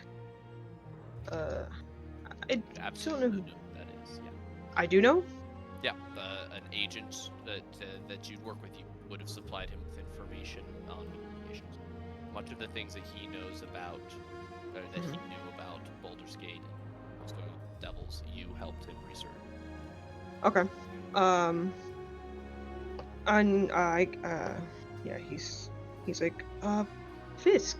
Oh, I haven't spoken to him in a bit. Well, is he with you? And he's kind of like looking around. We all look at each other kind of awkwardly. Unfortunately, at Fisk we were attacked on the road here, and we buried him not too long ago. His face goes to a frown, and he's like, ooh,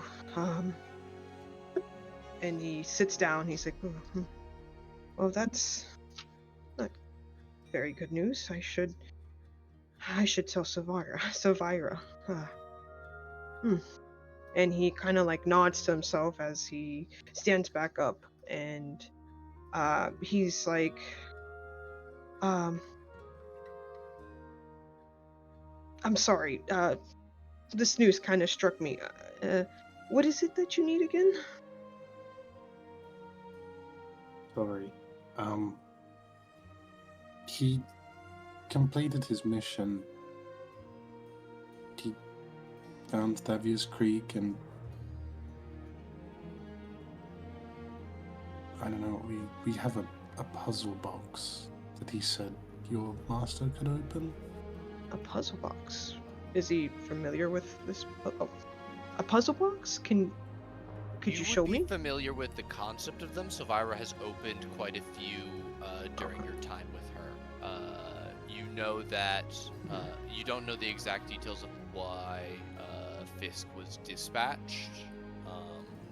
I.e., you don't know that he was specifically looking for one, but that would surprise you to hear that. Okay. He's like, okay. And you have said box, yes? Gesture to Rhea, just like nod to her. Rhea will nod. Yeah, yeah. Do you need to see it, or? Well, it isn't me that will need to see it. It'll be my mentor, Savira. And he would go around from his desk, his little cramped desk, maybe knocking some books, and he's like, oh, shoot.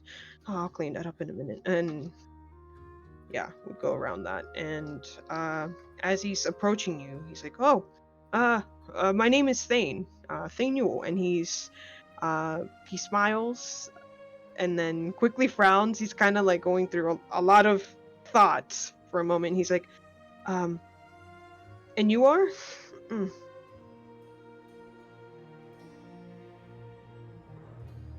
I guess we're Flaming Fizz, sort of. No. Not anymore, no. We turned in our badge. I'm Brea, Mantle. Camellia. Rhea? I'm Camellia? Brandon. Branham? Zora. Zora. Nods. Is it just the group of you? There is one more among us, though he's out and about on the town. Oh, Drinking. That Shadow is his name. Shadow. He nods. Okay. He almost died the other day, so. Well, if you excuse me, I can lead you to Silvira. Right, Nate? Absolutely. Perfect. You would probably want to collect the party member. Yes. You would have some desire for them to all meet at the same time. Yes. I think he would turn to the group, and he's like, "Oh, actually, we should probably get your companion. Is there any way you can Companion. contact him?" With our legs?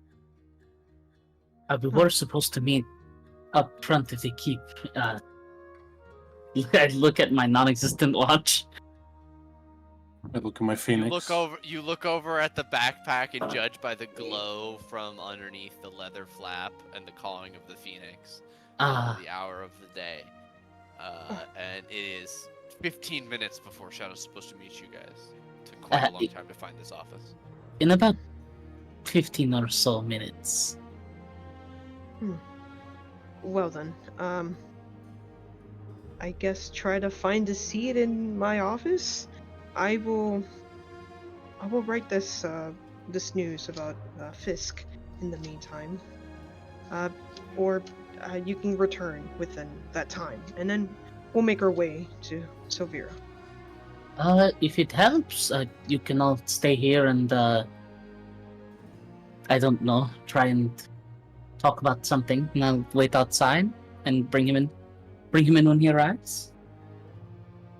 Talk about something? Amelia will turn around I and shrug. just whisper quietly, like, we should give him some space. Oh, right. Sorry. We'll take our leave. Be back in 15 minutes, like we said. And as you guys are, you'll see like an object kind of like rise up from his desk, and it's his journal, and it's coming towards him, and he takes it. And he's like, right then. As everyone is like, like walking out, Brianna will kind of just quietly approach him and gently place the necklace on his desk. Nod. Leave.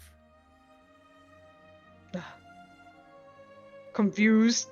What the hell is that? Shit.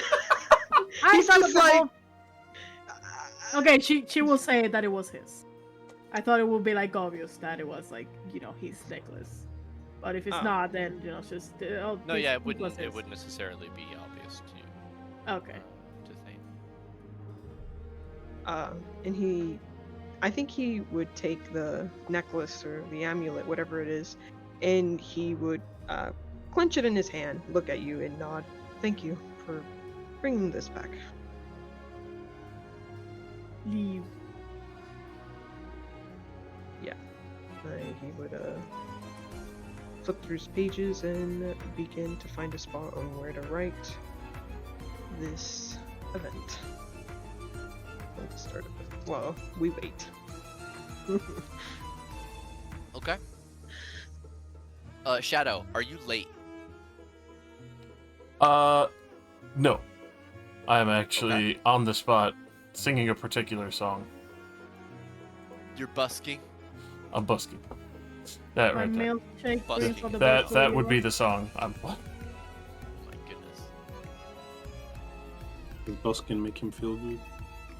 Buskin makes me feel good. Never you, about can you play this? Can you play this song with just a lyre? Yeah.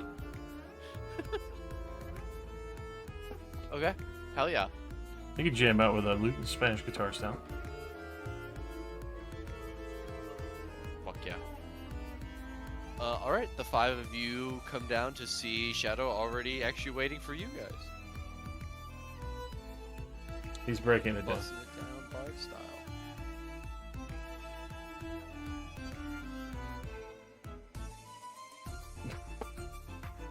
Oh. You good? I see you made it though. Yeah, we found a lead, I guess. All right. I follow you, or is business concluded? We gotta go talk to the big lady now. That one. All right then. I follow you.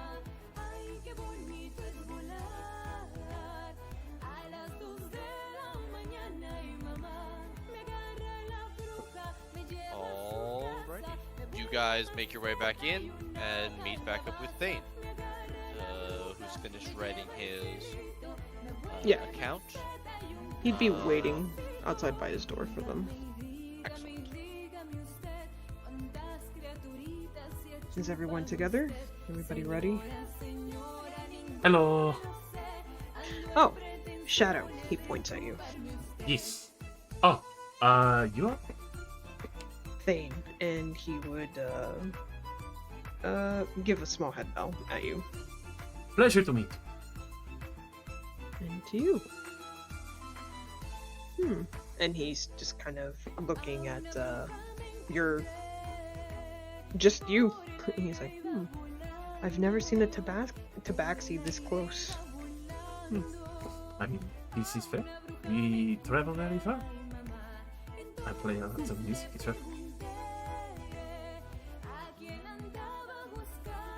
But Right. the lovely Ogreman, Tiny, very, very good song. Oh, Tiny. Yes, Tiny. Um, he does tell some gruesome stories from time to time. It's full of regrets and sorrow sometimes. But anyways, Tough stuff, but good song. He is fixing things up. well, it is good that he is fixing that attitude, or not attitude, but that way of thinking. But uh, we shouldn't keep Silveria waiting, especially on this news. Um, let's, if everybody's ready, follow me, and he will make his way to Silveria's office. Alrighty. I just spilled Pepsi all over my keyboard. I'll be right back. God, What happened? he's, Spilled he's Pepsi on his keyboard. And this is the perfect moment to take a break Ah! for cat dinner. Also, Okay. elbowing Zora back, like, yeah, like, it's more popular than I thought around here. Zora's like, I'm never gonna tell him. Nope, never gonna tell him.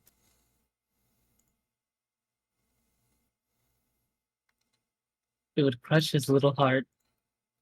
His cutie little patootie.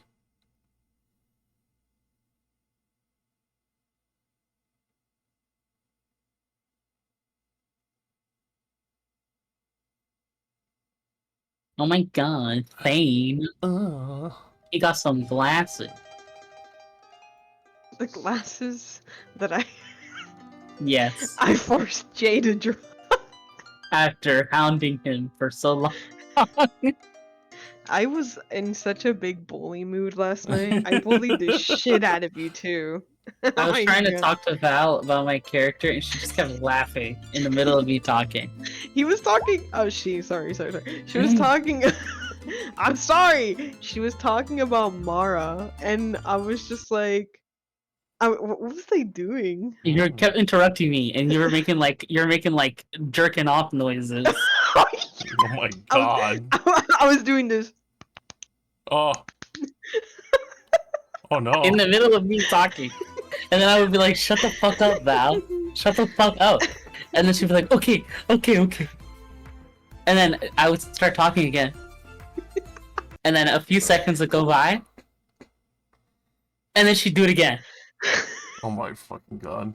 And I'm like, stop. I'm trying to tell a story. And then she's like, okay. I promise. And then she would just keep laughing over and over again in the middle of me talking. Christ. And I'm just like, oh my fucking god.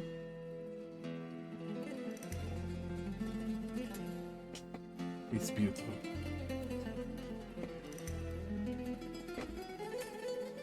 And again, if Val wasn't doing that, I'd be concerned. I was like, shut up. I'm trying to talk.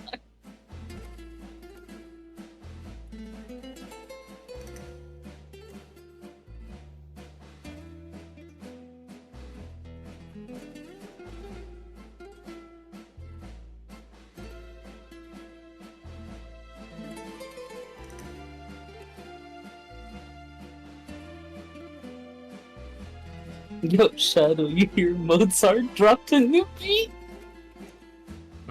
Yeah. I want you to know he typed that after the Pepsi was spilled on the keyboard. No, it's not. It landed basically right on the corner, not on any of the keys, so it wasn't actually that bad. Okay, you got lucky. But a lot of it just spilled all over my shorts, so I had to go change. Damn. Haha, point and laugh, you pissed your pants. Haha, pee pee boy. Haha, you peed yourself. Pee pee boy. This is on stream. It is. It'll be there forever. It's never going. Ah, you pissed yourself on stream. Haha.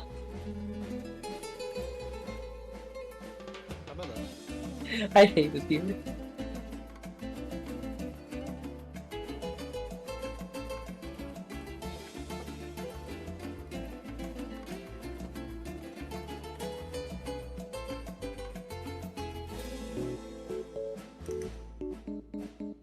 Hitting them fucking tangos, baby.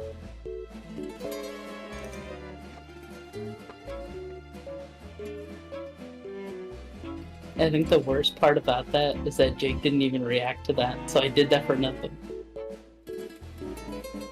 What called me a BB boy?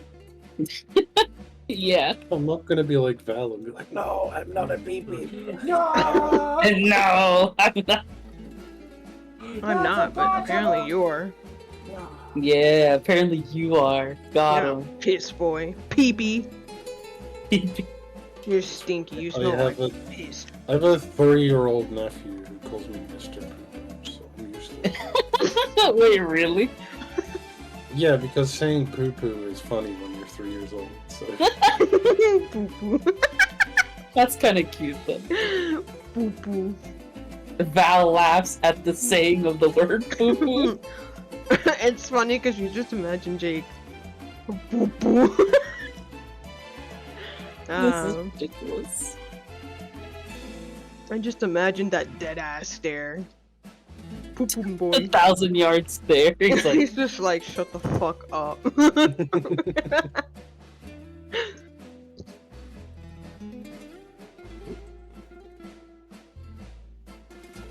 What's going on? Is Nate dead? No, I'm here. What's up? Will we Jake wait wants you for to him bully come him. back? That was just the socket. The socket man. Sacky. Sacky Socket. That's a different. That's a character. Sock. Sock. So Pop it. Twist it. Pull it. Shout it. suck it. Whoa. Sugma. Close. Whoa. Whoa. I'm a buh. But. This has taken such a different turn. Oh. Great googly moogly. Oh my god. Lord almighty. Ain't nothing saving me now, boy. Ain't nothing but a Going nothing but a pain. Well, your character's a giga nerd. Tell us about the Ghost Dragon. Giga nerd? About the Ghost Rider? The Ghost Dragon. Tell us about the Ghost Rider. No, fuck what Jake said. Tell us about the Ghost Rider. I could tell you us all about about the Nicolas Ghost Cage Rider. Ghost Tell me Rider. of the Ghost Rider. There was actually a second coming of Jesus, and his name was Nicolas Cage. My god. Hey yo! It was known as the Great Coming, the Great Comings. Well, The come. Great. The repeated Welcome.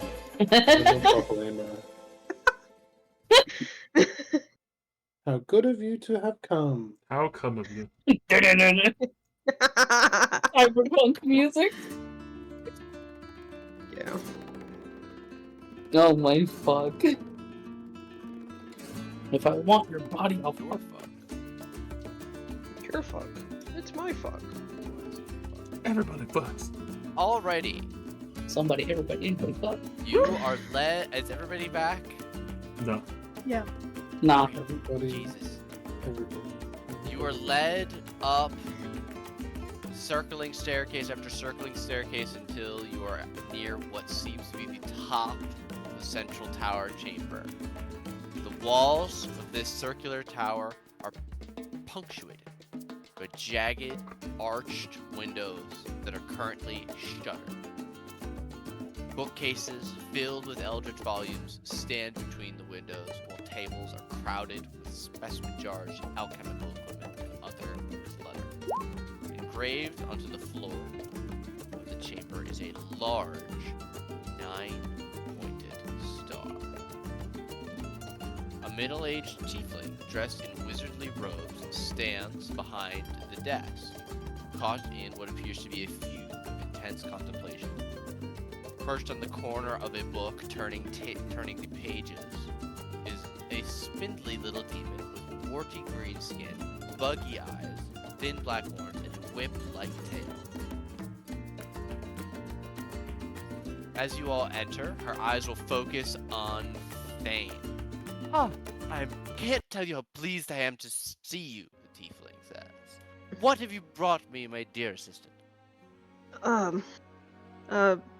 Well, not too much of a good news.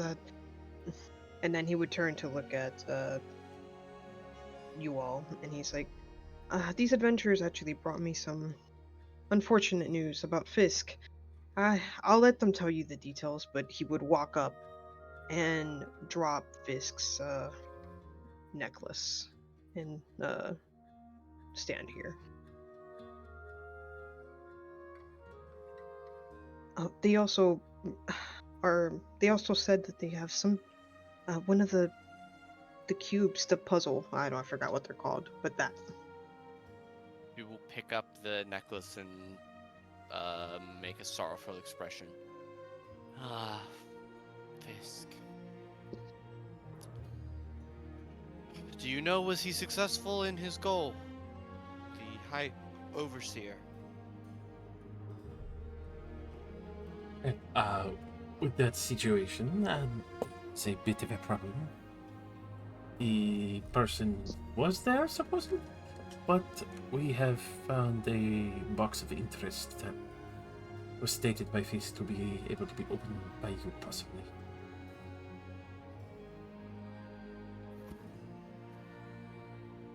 It does seem that they were harboring the initial leader of the previous city at one point.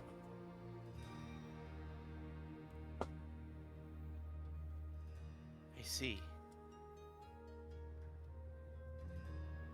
May I have this puzzle box? Gray will start forward, but look to the party for confirmation. Yep, nod to her. She'll place it on the table. And Savara will look down at it. I've been suspicious of the High Overseer for a long time. His sudden rocket into power was always strange, after the strange death of the former High Rider. But no one wanted to hear my concerns. He was regarded as a hero. The undead scourge was repelled from Eltegard, the vampires vanquished. He had a hand in everything since then. Fingers in every pie in the holy city. I'm sure you, Rhea, know about the Creed Resolute. An oath all citizens swear that binds them to defend the nation of Eltergard.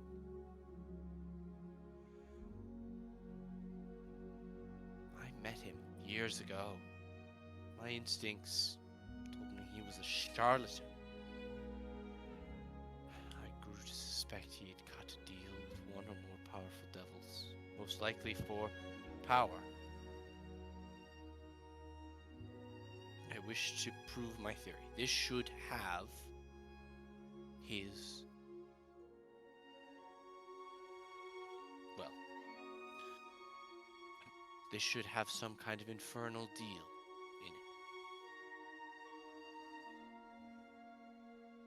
However, I hate to disappoint, but I can't just snap my fingers and open this thing. These are incredibly dangerous and well-constructed artifacts, almost always made out of infernal iron, but sometimes bone or horn. They're designed to safeguard continents against everything, but because they're made by devils, they have an innate desire that they incite in others to be open. Any lock, you can pick it, but a puzzle entices you to solve it. It requires a completely intricate puzzle that's unique to each box that, if done incorrectly, will lure you into unwittingly performing an infernal rite that binds you to the devil who created the box. I have several spells and techno-magic equipment, but I will be needing the assistance of a colleague. Thane, could you go see if Traxagor is free? He's upstairs in the laboratory. Oh, right away, and make his way. I will be back.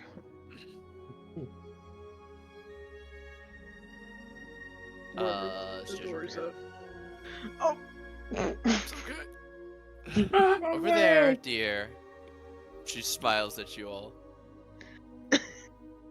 A moment will go by, and then Thane will come back down the stairs, followed by a small red-robed figure. As they pad across the stairs, one at a time, you realize that this small creature appears to be an otter. Otter? Oh, Very- he's cute! A He's so intricately tailored red robe. Oh, That's so cute. damn. This is Traxagor, a reliable colleague of mine. Bear no mind to his current appearance. That is a very adorable assistant.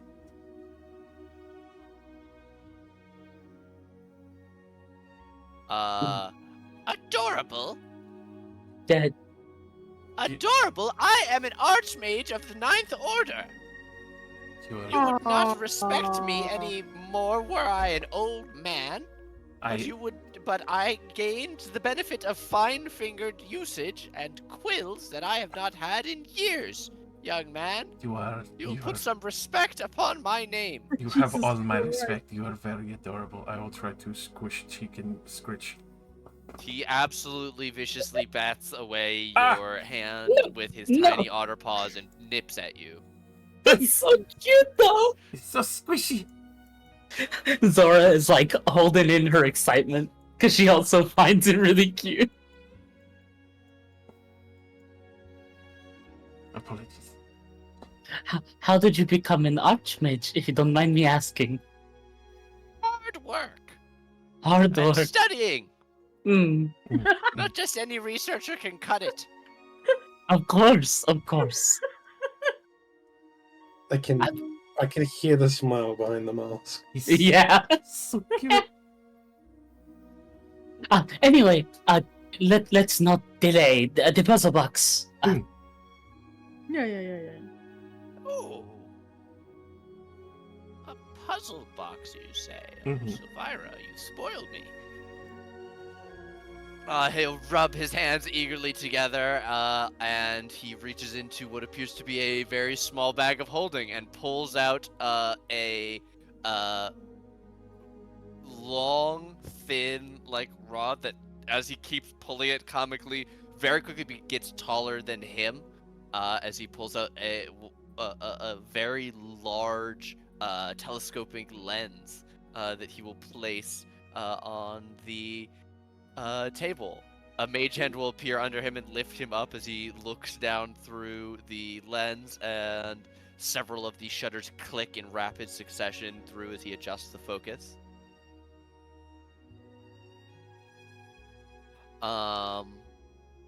Silvira will take the moment to explain.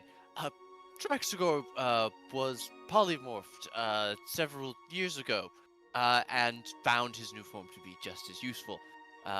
Since the form had already been made permanent, there was no need to search out someone to make a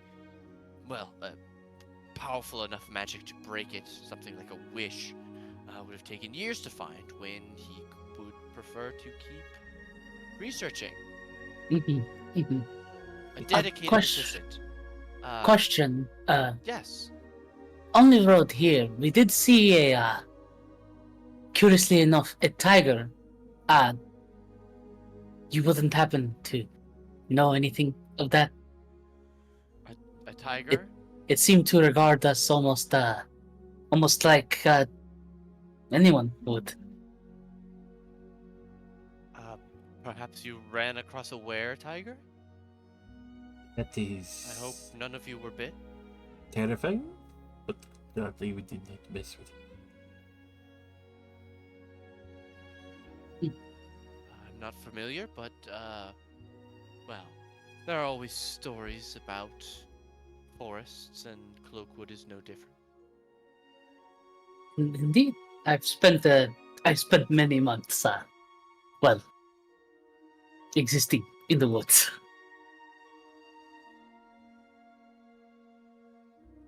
Never seen a were-tiger before. Hmm? Not personally. Not worth it. They're all gruff and tumble. Mm-hmm. It should be fine to use the usual methods. I don't see any arcane trap hexes in a configuration that would, burn us in any way. We should be able to access it with the, probably just a hex codex, and we can run, maybe a invocation-based chant this time. Sylvira will nod and open her desk and pull out a sheaf of papers that she leafs through and splits the stack, handing half to Traxagor's mage hand and taking the other half herself. If you would all step back, this will take just a bit for us. Of course. Take a few steps back away. I run into you full speed. Full fluff bump.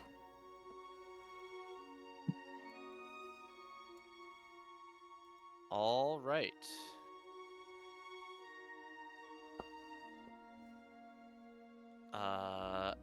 As you guys are watching this procedure take place over the course of the next 10 minutes, I would ask that you all roll me a history to see what you remember about the history of El Terrell up to this point. Do I roll as well? Yes, Thane, you can roll with advantage. Not a damn clue.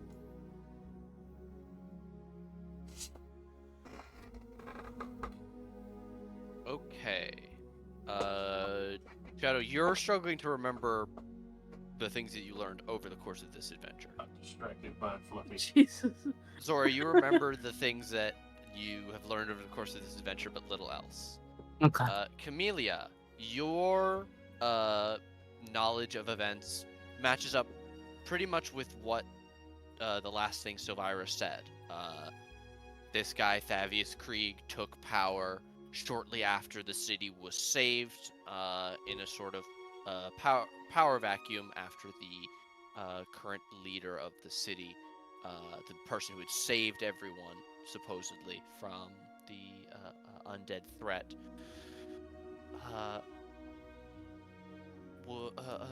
turned up dead.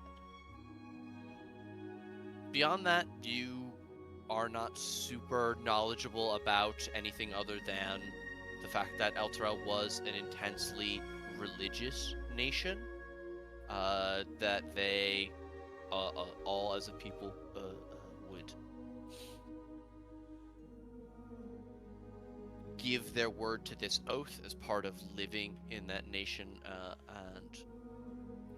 and despite this, very few revered a specific god. It was a nation that had a wide variety of deities. Briannam and Thane, you both know a little bit more. In addition to everything that you know, you are more familiar with the unity prayers and other such effigies that people made in the city, not specifically to any god, but to the rare magical artifact that El Terrell had, a object known as the Companion. More than 40 years ago, there was a attack of vampires. The leader of the city at the time had turned into a vampire lord and began assaulting the citizens within the city, locking the gates so that none could escape. The assault went on for 14 days until on the last day, during a charge of rallied soldiers, a ball of light akin to a second sun appeared above the city in the sky, bathing the land in holy daylight. Though many people prayed to many different gods, no god ever took credit for this. No god was ever assigned or confirmed to have created the companion that guarded the city and saved them from these vampires. And it has remained in the sky until the destruction of El Terrell. But until that point, every person in that city, every day, gave praise to the companion. Unity prayers that you're familiar with thank the companion for its all-giving light, for the bounty of their fields, for protecting them from the dark. And over time, it became more and more important for people to pray not to gods in El Terrell, but to the companion, a physical manifestation of the will of the people that saved them. You would also both be familiar with the name of the person who led the charge against the vampires on the 14th day. High Watcher Naja Balandi. The first High Watcher of El Terrell.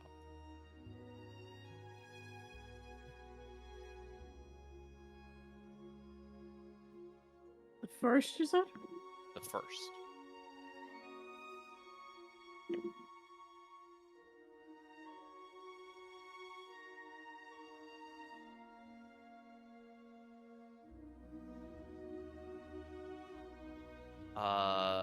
One other thing. Thane, I know you rolled a natural 20, Brianna, but I gotta respect the 23. You would also be familiar, Thane, with a document called the Tome of the Creed Resolute. Every person who swears the formal oath to the Creed Resolute, which you would be familiar with, which is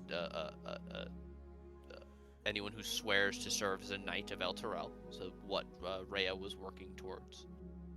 Every person who swears that oath pricks their thumb and places their fingerprint into the tome of the Creed Resolute. Okay. And that book is kept in the High Hall of El Terrell. Sorry. Okay. Yeah, I looked it up so I can see what's up. Unfortunately, the lore for fucking this whole thing is fucked up. The whole reason that in 4th and 5th edition El Terrell has a city is because somebody misread the name of El Terrell and accidentally wrote it in an official book. But it was actually a different city that started with E that had the artificial sun. So it's a whole thing. 5e lore is a mess, but so this is a little bit of a retcon from official things. Cool. That all set.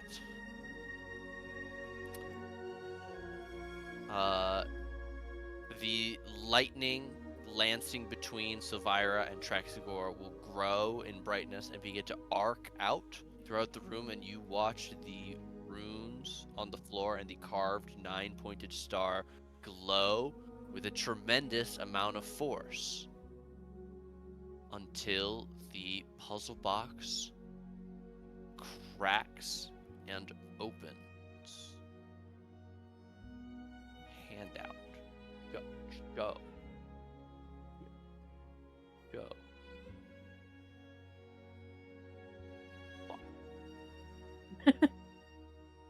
A handout. A hand. I gotta reload. Hand.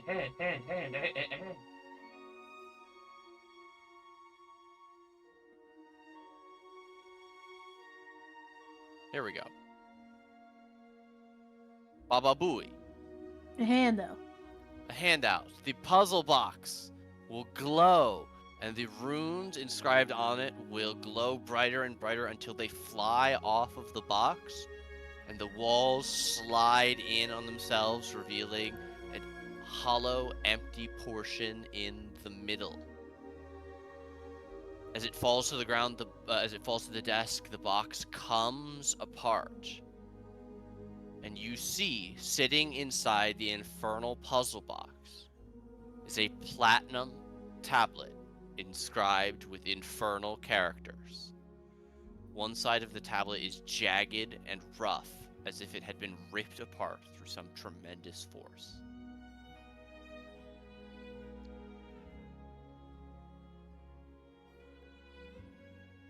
It's a quasit, but thank you. Silvira will somewhat reverently reach down and pick it up. Her face, it looks slack as she scans it, and Traxagor is sort of trying to get up on his toes and reach around to read it over her shoulder. Anyone can make me an Arcana check or a Religion check as you look at this object. Can I roll? Yeah, everyone. Okay. Anyone who would like to. I'm rolling like shit tonight, Wow. boys. What the? Oh my Oh, god. damn, Oh, Oh my Brando. god. Alright. You want to talk about favoritism? Okay. I stare at you. Camellia, you would recognize this as an infernal contract. Briannum, you also recognize it. You would also know that infernal contracts are magically binding agreements between mortals and devils, almost always involving the forfeiture of a mortal's soul in exchange for some service. You know that when infernal contracts are signed, 2 identical copies are written on the same medium, a tablet, a scroll, a skull, whatever. Then they are split apart, with the mortal keeping one copy and the devil keeping the other. And the contract can only be destroyed if both copies of the contract are brought together, and even then, they're powerful magical objects and have wording in and of themselves. You would be unfamiliar with the situations that it would take to destroy an infernal contract.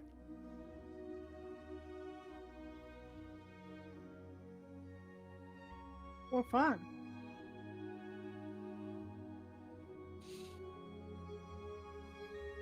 Silvira will look up at all of you and then begin to read the words of Infernal. On this, the 15th day of Flame Rule, in the 1444th year of the Dale Reckoning, I, Naja Balandi, by my authority as the High Watcher of Helm and the highest surviving mortal authority in the city of Elturel, do swear this oath to pledge my soul and the entire city of Elturel unto the Archduchess Zariel, to be so passed into her custody at the end of 50 years, the latter to be transported to Avernus, and the former to be taken into her service.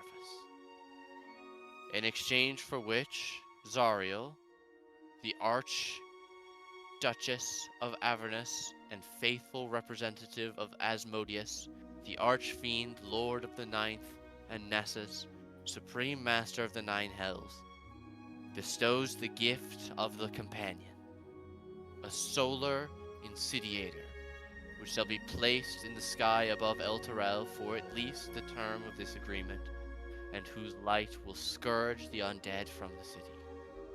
She further swears to render whatever aid may be necessary to end High Rider Clav Ikaya's reign of the gift, if the gift of the Companion prove insufficient to this task.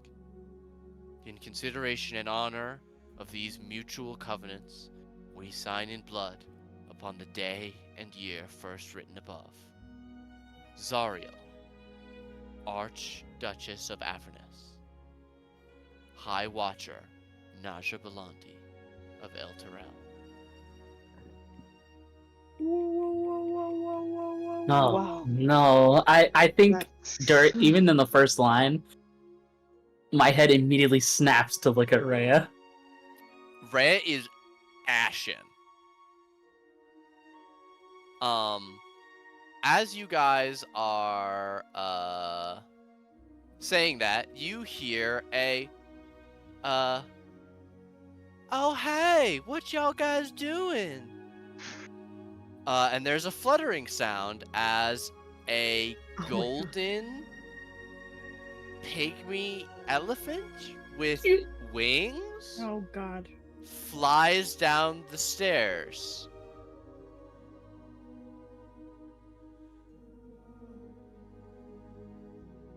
Who Oh, is is that a puzzle box? Oh, they're like treats every time you open them up, Silvira. I'm always so excited. Oh, and guests and visitors too. Hi, I'm Lulu. It's a pleasure to meet you. Lulu. What's wrong? As she looks around at You're all of you literally all guys like, with, what the fuck? Bad timing, bro. This is not good. How's Rhea looking? Does she like shocked? I'm sorry, give me 1 second. I'm getting a call. Okay. So sorry. One. No worries. Pick it up and hang it up immediately. I'm busy. I'm Get trying the to fuck do back! I'm trying Out to of do my the room. I'm playing D&D. You forgot? What the fuck? We Uh-oh. ordered food and he forgot. How long has it been? Damn, son. Well, Oh, wait. no, it was more like he received the call, he didn't realize it was Uber. Ah, okay. Uber food. Yeah. I know, I've been to Woo Java. Hey, what'd you get? Chinese? Sushi? We got Want wings. penis and water pills? Damn. There's this wings place that we've been like just constantly. Okay, so I need to tell y'all about this. Yeah. I was at my old job, no longer working there. Hallelujah. And there was this massive like order that smelled really good throughout the day around 3 p.m. And it had been there like at least 2 hours before I arrived. And when with food that is not claimed or picked up, we usually like throw it out or we just split it between us if we're sure that like no one's gonna pick it up. So when around from 3 p.m. until like maybe like 7 or so. It's been sitting there for like at least 10 hours. And I was like, I'll just take it and see what it is. And I took it and it was this like wings. So I was like, oh, that's very interesting. And I saw the price. I was like, oh, that's a good price. And, even though it had been sitting there for a long time, I was like, I'll give it a bite and see what it tastes like. Those damn wings had been sitting there for so long and they were still so fucking good. And the price was also so fucking good that I was like, Nate, we need to try these wings when they're fresh. Fuck yeah. And lo and behold, now we buy these damn wings like we've been buying these like almost every 2 weeks or so, right? Since then. I think he's busy. Oh, also more, getting in longer there. than that. More? Mm. Jesus. Yeah. Yeah, sorry Oh. guys for the delay. You fine. As you look at Rhea, she is ashen. She seems to be mumbling or perhaps mouthing something, maybe without even realizing it. So Vira will sort of awkwardly hold up her arm. This is Lulu. If none of you have ever seen a Hollyphant before, this is what they look like. Lulu is a friend of mine. I recovered her in Avernus, actually. Wandering down the side of the river Styx while I was collecting samples. She started to tell me all kinds of strange stories, and well, we hit it off, and I took her back here. Oh yeah, I don't remember much besides the battle and the angel.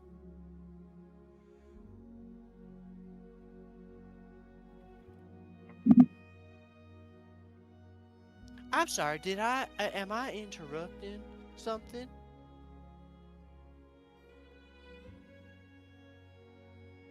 I nod.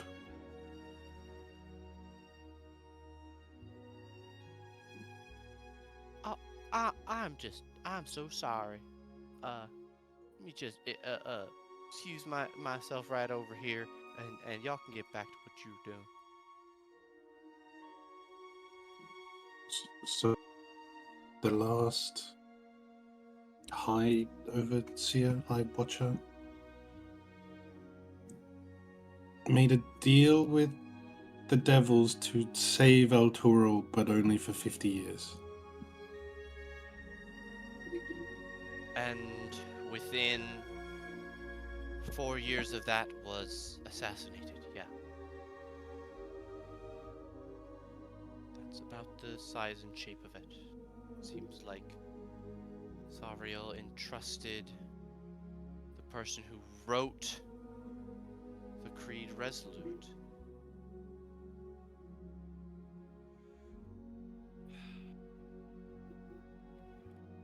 Davius Krieg was the leader of a group known as the Order of the Companions, who helped the High Rider into power, to reassert control over the city. He always purported to be a force of good, but like I said, I've had my suspicions. This is far worse than I could have predicted, however.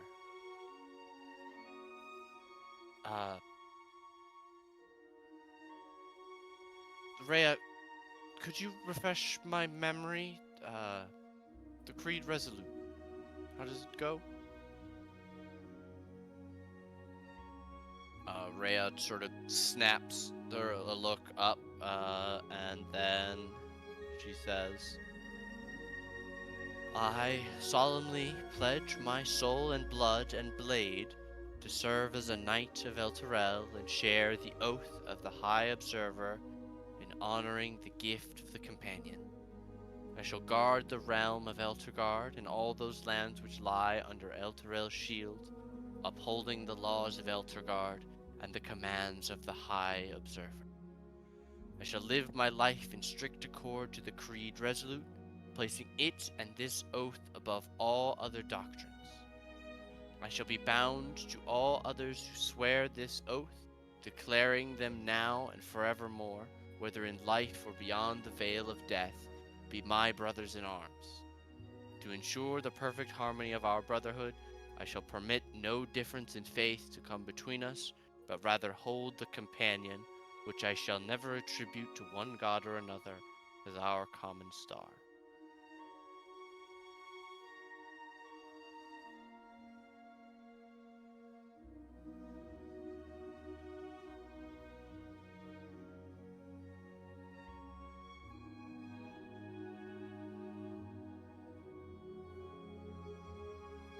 So, oh dear, that's, yeah. Silvira will make a motion and like bullet point will appear illusory in the air. 2 big points. They pledge to share the oath, which implies the Creed Resolute, but in this case would mean that they are swearing the same oath as Belandi made. They have also, and a second bullet point will appear, pledged their blood. This likely would damn all of their offspring.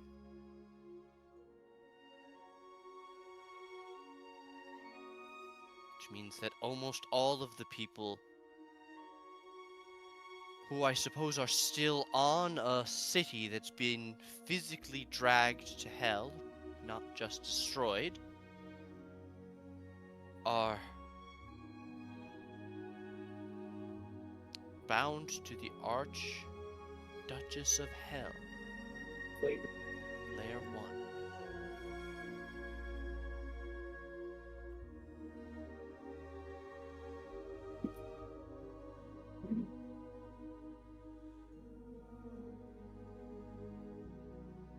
they can't be saved unless this is brought into contact with its other half. She points at the infernal contract, the platinum tablet that rests heavily on the table.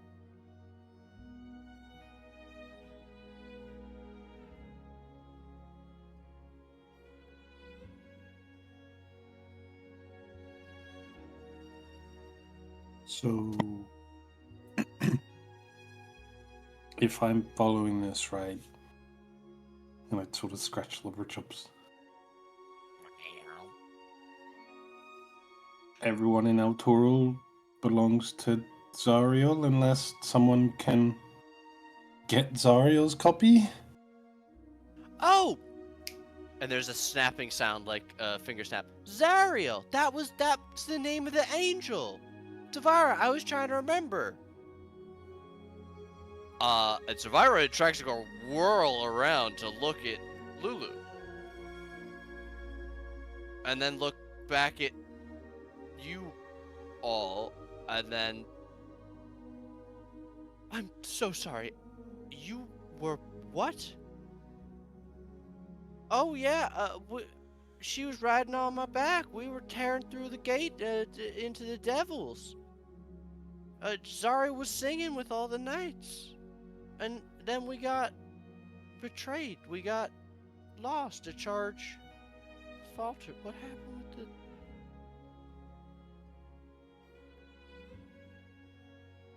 I'm sorry, y'all. My memory just ain't... And I done gone interrupted again. Oh, I'm so sorry. I interrupted the nice elf lady.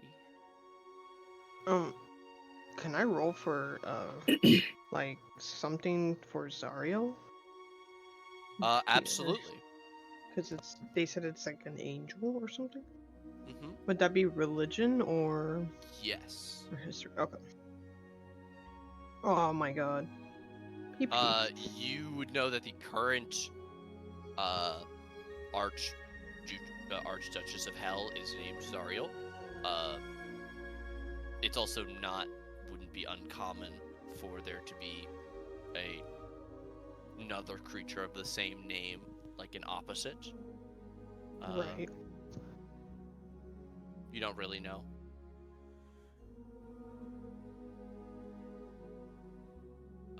To answer your question, Camellia, was it? And she'll hold up a small she'll squint at a small parchment that Thane passed her, which has all your names on it. Yes. That seems to be the case. Even if they could survive the hordes of devils that are probably plaguing them right now, the city will likely be pulled down into the sticks, and the souls and memories of everyone who ever lived in that city will be extinguished. And even we won't remember that it once existed.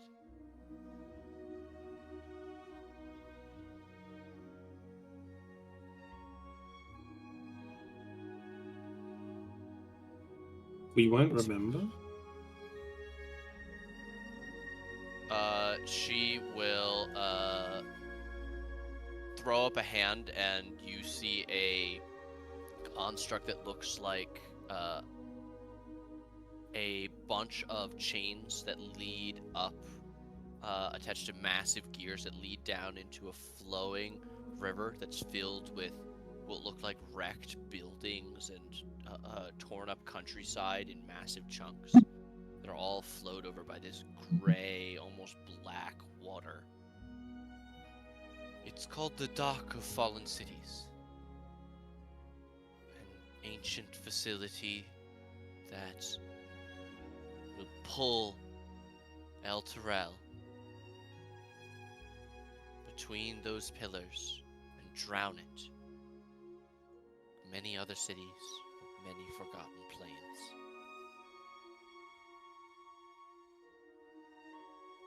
And she closes her hand and it vanishes.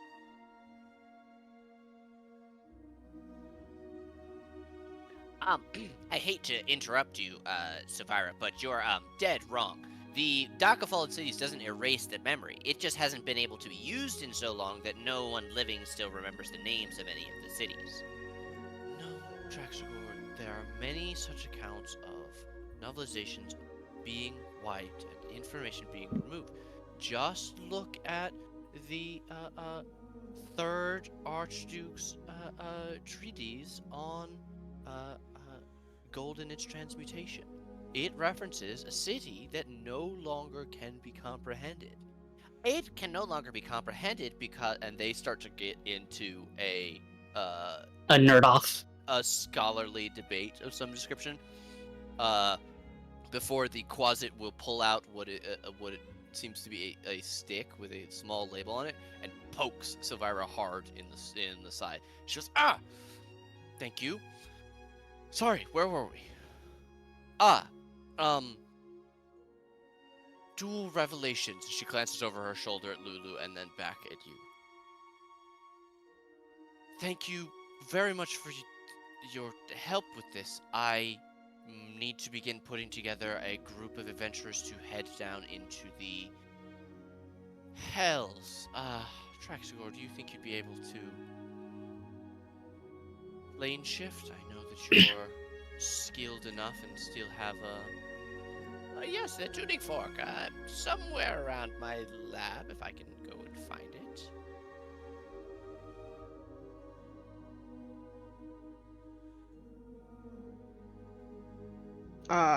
So she says she's looking for people. Oh, sorry. Go ahead. You first and then me. I think Thane would take a step up to the desk and say, "You said you're going to be looking for adventurers?" Yes. I mean, this is... I don't mean to be hyperbolic, but this could be incredibly disastrous to the entire material plane if this goes through.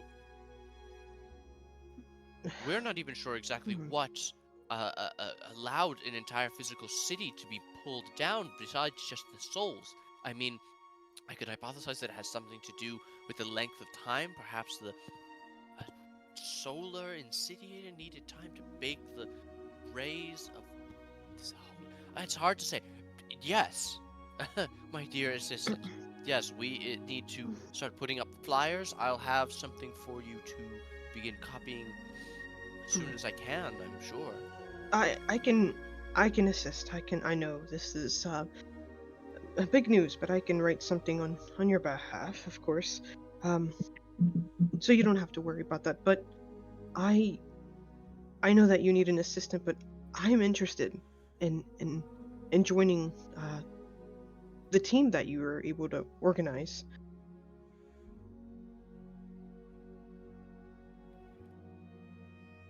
He'll look surprised at you, and I commend you on your scholarly spirit. He But are you sure? Yeah, he clenches his fist and he's like, I'm no adventurer, of course, but I'm sure I can be of some use with my magic, and well, it would be a very interesting, in one way, experience to visit a whole other plane. And he would smile as he says that, and of course, help towards this cause. I know that it's very dangerous, but I would, I'm willing to take the risk. Rhea will step up next to you, and nod. We should take it to the High Knight at the High Hall. If anyone is still alive in the city, they'll have gathered there. The High Knights will be able to save the day. They'll know what to do if we can get this half to them. And I'll walk up after she says that.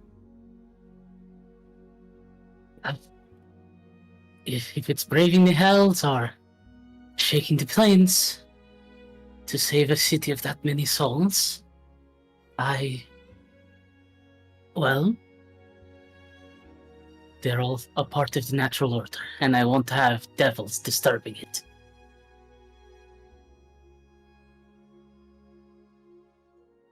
I look at Rhea. Looks like the Hell Riders will ride again, won't they?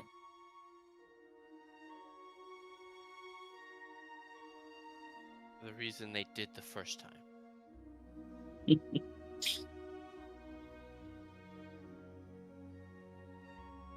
Rhea will look back specifically at Camellia. She's going through her bag right now. And she'll reach into pull out a few papers and walk up to the desk. Look, I'm no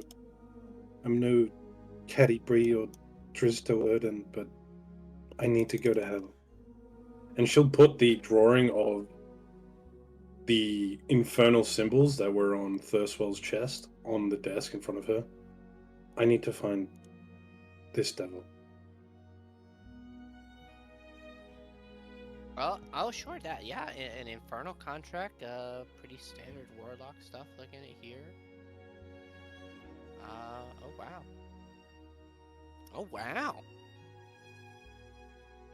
wow. Whoever this is got a much shorter end of the stick than they could have. Who'd you say this was? Thurswell Vantamper, daughter of son of one of the dukes of Baldur's Gate. Rich kid, first warlock contract. Totally makes sense. This appears to be directly with the, Archduchess. Okay.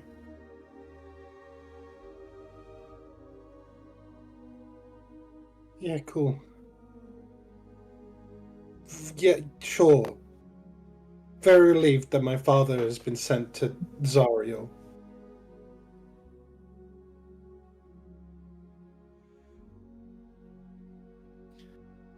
Zariel, who is not only the Archduke of Hell, who came out of nowhere, prompting the change of reigns for the first time in a few hundred years, but also is a former angel, we're hearing now. Well then, I wish we had talked about this before Lulu. Just saying.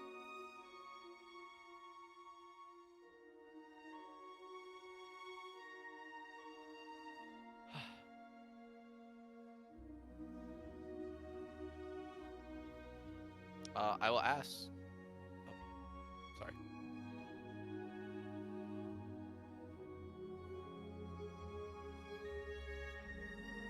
Yeah, Shadow Brianna, what are you two doing during all of this?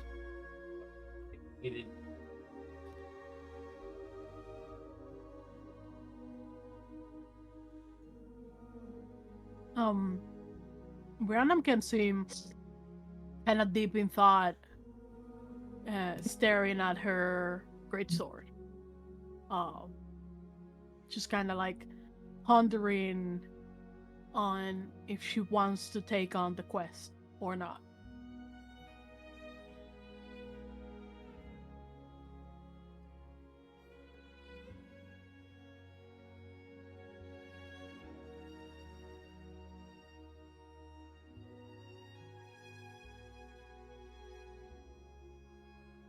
Okay.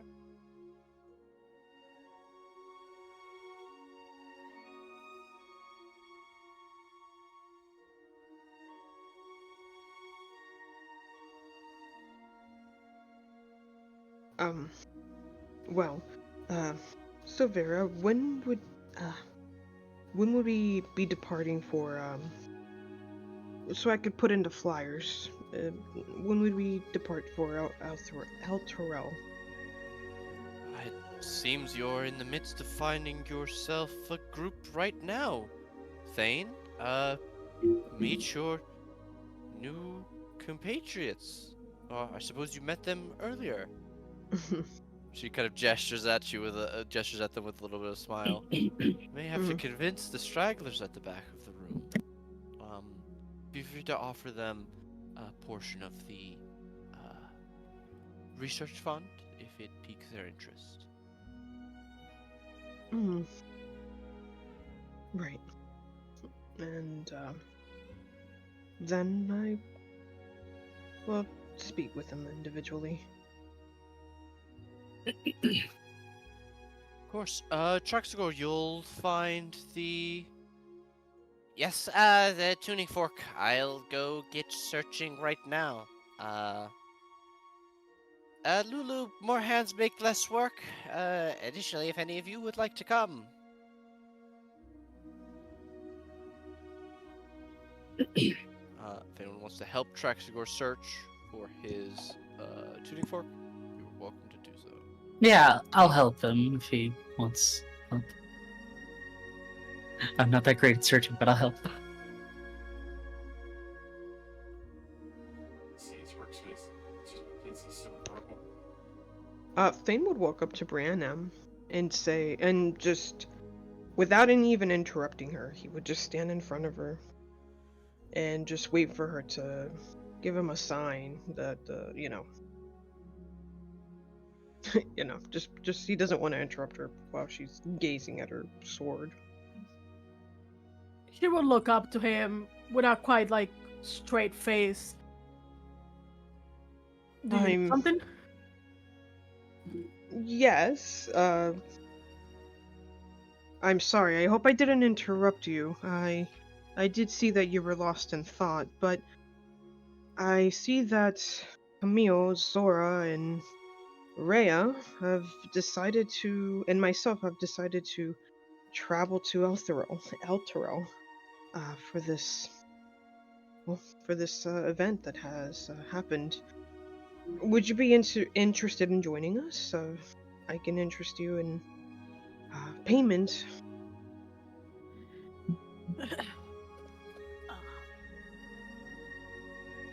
For the first time, Brianna is not jumping at the sound of money. She will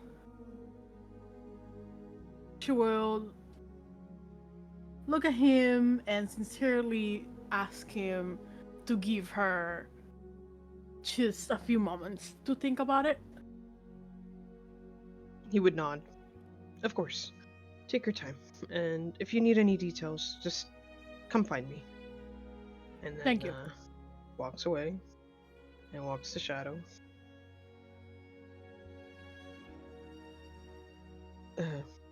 Could you be interested, Shadow?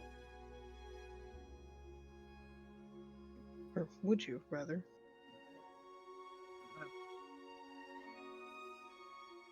Not too worried about the money. It's,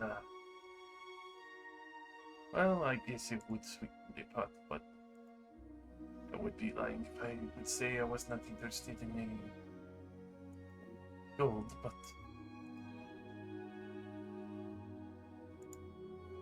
does leave me a bit curious on how much I could help. Put my best paw forward then. Seems a bit much, but so far I have survived the worst of the devils. Besides, somebody needs to keep it humorous. It could make a good epic for you. Yeah, precisely. And besides, love is everywhere, even in hell. It conquers everything. Who's to say you won't find a partner? I'm Down not there? worried about it for me, but I am sure there is someone who definitely needs my guidance down there. Confused, but not gonna press you. Right. Then that's great. Then we have just about a team. And he would kind of smile. You a bit nervous? I'm a bit nervous. I've never been somewhere so spicy before. Oh no, I'm trying to keep my composure. Of course, I'm very nervous, but I'm also a bit excited, but also I could die. Mm, but It's, also, it's the hmm, biggest complication. But you know, who's to? at least for my experience up here, or where we intend to go, I've had a good stretch. I don't know. I guess this is a big hurrah to see where my feet land after all this.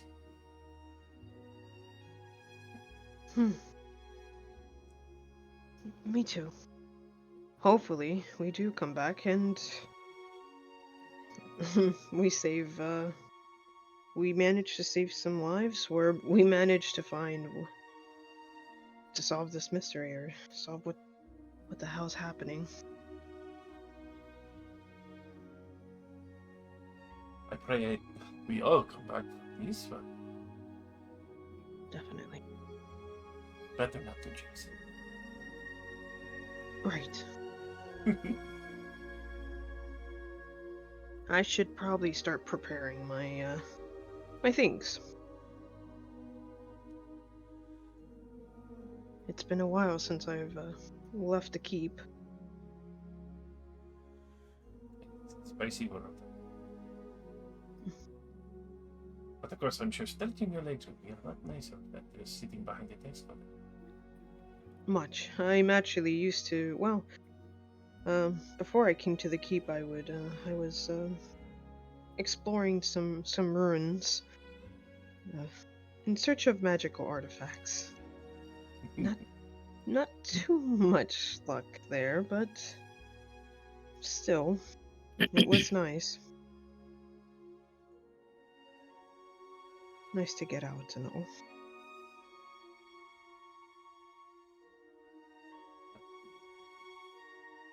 Yeah, that we good. Hmm.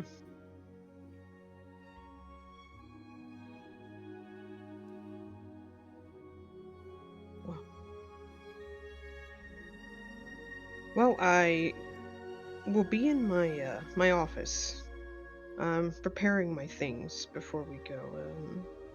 If Brianna decides to join us, uh, that would be great. I know that it's going to be quite dangerous, and there's no guarantee of returning, but we could use all the help. And with a nod, would leave to go to his office.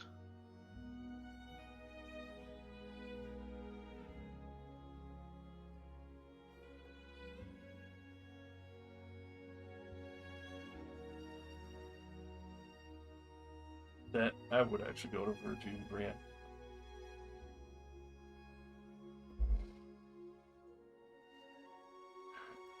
So,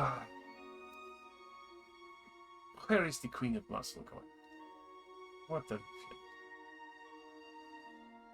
She will finally put her sword away and kind of like her energy will kind of just come back to her and be like, yeah, I think some more money will be nice. How much are you willing to pay me? She says out loud. I mean, I'm sure they have figured the price out, but Are you coming too, Shadow? yes, I'm a bit nervous, but I guess this is kind of where I was supposed to go at the end of things, not as my end, but haven't really found much as on the coast, so maybe my strange skills would put to better use. Yes. Is there anything that we could offer you to like continue? I mean, kind of want to stay by myself with the new person. Saying as if there aren't other people in the party.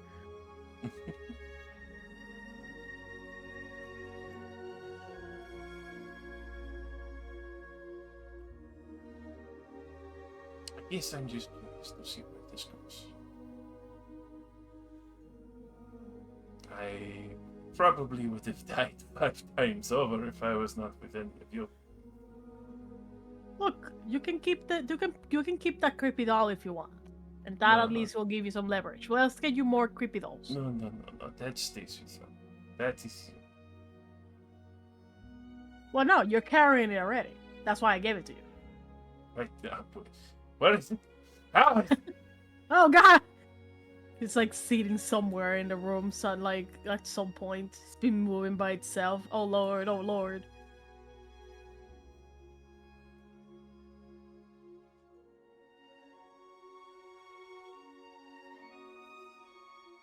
While this is happening, Zora, you, Traxgore, and Lulu have been searching a crowded laboratory for a specific labeled tuning fork.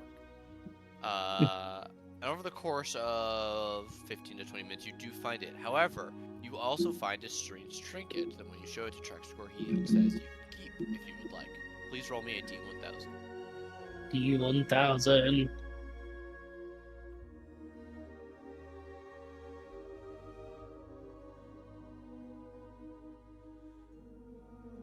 Oh my god.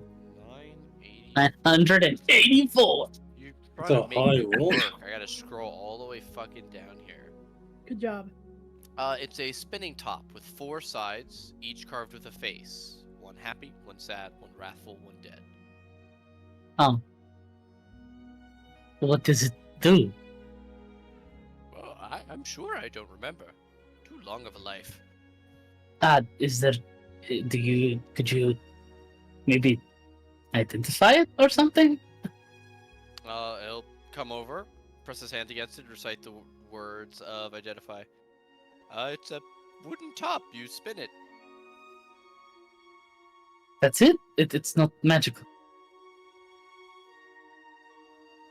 No. No. No. Could I ask you why you keep this in here? I keep quite a few things in here. Help, reach over and pull from the stack.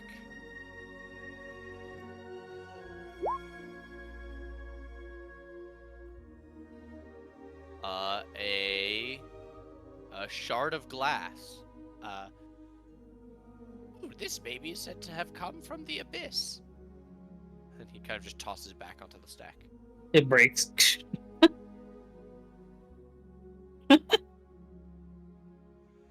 All right. And I'll look at it for a second and think about throwing it back into the pile.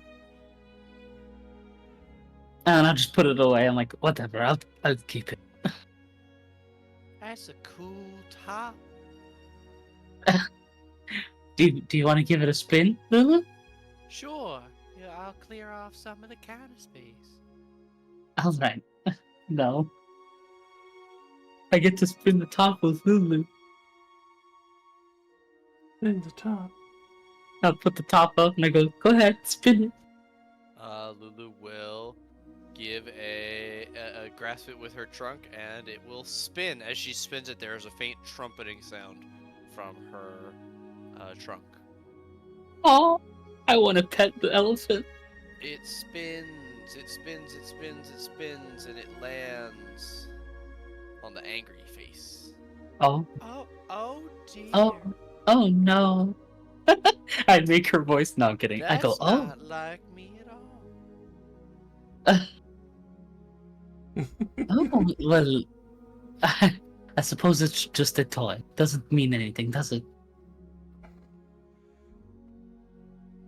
I suppose not.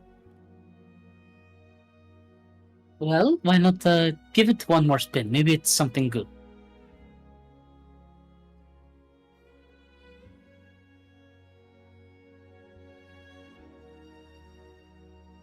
We should head back downstairs.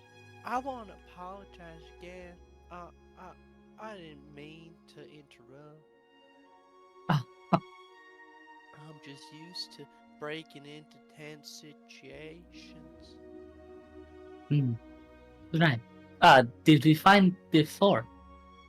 she will hold up a tuning fork. Ah. Which you see the Trexagore is actually desperately reaching for, but cannot grab. She's I'll mindlessly grab waving it. around happily. I'll grab it for her, from her, if I may. And then Sure. I'll hand it to him. Here you are. All right, downstairs again.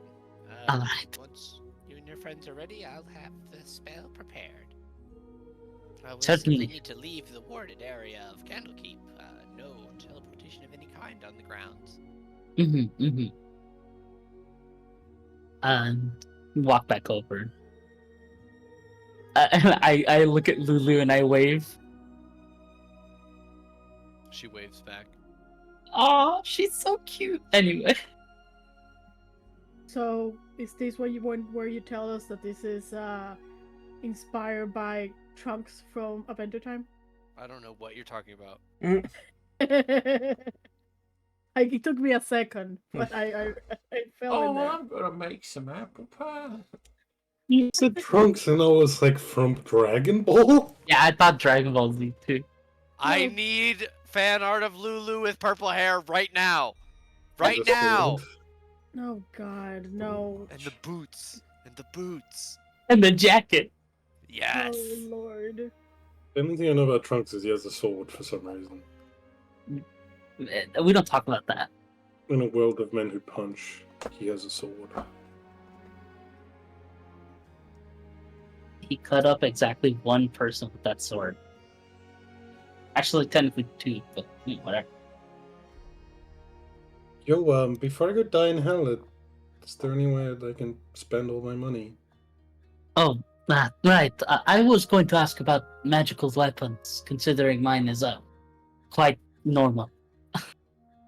Absolutely. I could facilitate the purchase at a good price of just about anything. What are you looking for? This, and I pull my maul off my back. But better for killing devils at magical in some way. Something like that would usually run about 300 gold.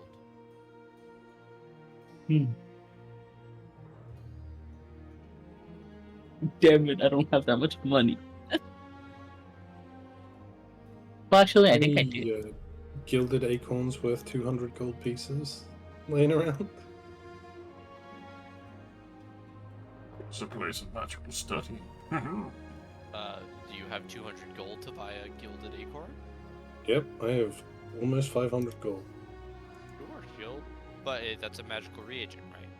You need it for a spell? Yeah, it's a spell component. Okay, yeah, she could spell components she could absolutely get. She'll explain that you do have to pay the full 200 for it, or else the spell doesn't work. Yeah, and stock prices can make your spell stop working. The economy is nailed to the ground in Candlekeep. It does not move for that exact reason. 200 gold acorn. Yep, I'll be using that for a spell fucking like 4 levels from now. Thanks. Okay. Just because I know I'm never gonna be able to buy a golden acorn in hell. Oh, I do. I don't have enough money. I almost have enough money for it. Fuck, that's so sad.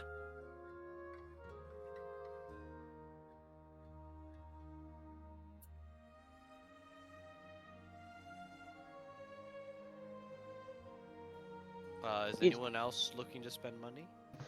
I'm gonna buy 4 healing potions. Basic. Okay. Okay. The potions are the usual price, 50 GPs. I would definitely like to buy 5 portions. Okay, 250 gold total. 250?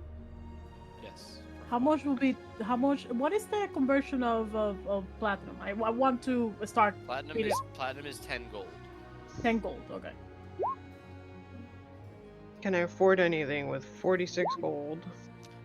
You get to pick one free uncommon item that you would have had acquired over the course of your studies. Oh, okay. uncommon. All right, let me look that up. I walk up to her and I'm like, oh, I think I might have enough money. And I look in my pouch and I pour all my money out. Whoops. Oh, I'm a bit short. Camellia misty steps over from by the window, and 5 platinum appears on the desk. Oh, Yeah. thank you, Amelia. Look, if we're gonna be in hell, I want you to have a weapon that can kill devils. And I look past Zora at Rhea. Like, Rhea, do you need an upgrade? No coin for that, fortunately. But she will point to her 2 Witcher swords, her regular sword and her Hellfire longsword. She's at least got something. I'll sigh and look up at Silvira. Don't ask where I got this, and I'll pull out the 5-headed dragon crown of Tiamat worth 250 gold. Her eyebrows climb up until they're on her horns. This looks expensive. You think you could get a magic weapon with this? I believe it did have a price. Yeah, it's tag. 250. I can give you more if you need more. It would just be slightly short, about the same 5 silver to make up the difference. What are you looking for? 5 silver. 5 platinums, excuse me. Silver. And we have 5 more platinum.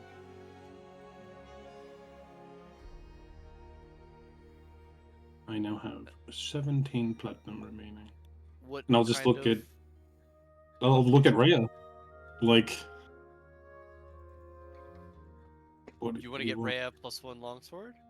I want to get Rhea +1, whatever she wants. Wow. He will say longsword. Real. Don't you want it for yourself? You know Shadow gave me like almost 1,000 gold the other day, right? Okay. I gestured towards my brand new rapier and brand new hand crossbow. She'll nod and direct her attention back at Survivor and reaffirm +1 longsword, please.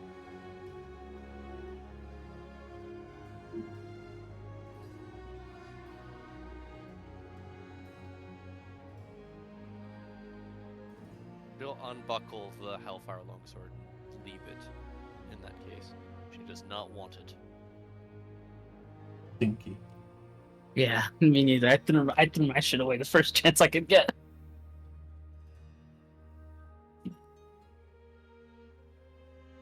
Meanwhile, Brienne M slabbering over hers in the corner. Indeed. It's so good. It looks cool. I know, right? Oh god. Alright, a few hours will pass as Silvira will set out to acquire all of these things, for once leaving the oft overworked Thane to mingle with his new friends? Question mark. New friends. Leaving the Friends. closet Jove to watch over.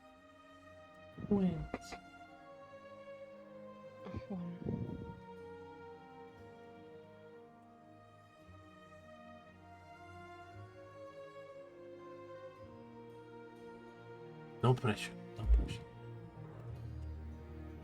Sorry, I'm looking at items.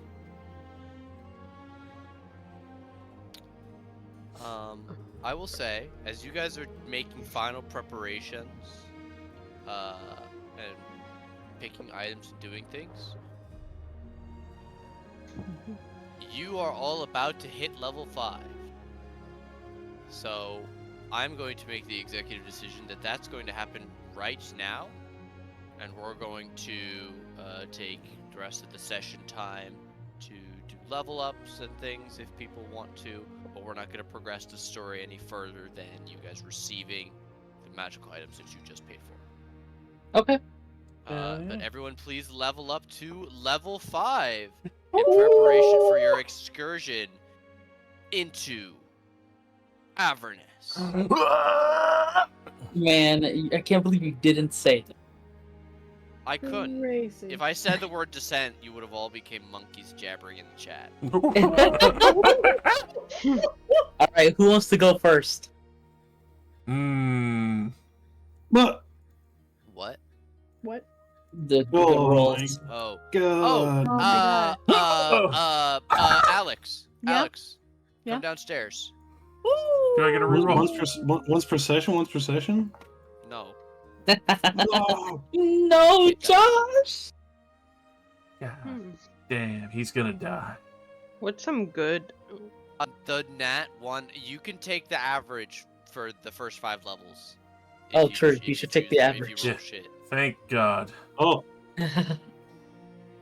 God, I can't have you dying. Don't worry, I'm gonna die, mother. I will kill myself for you to survive.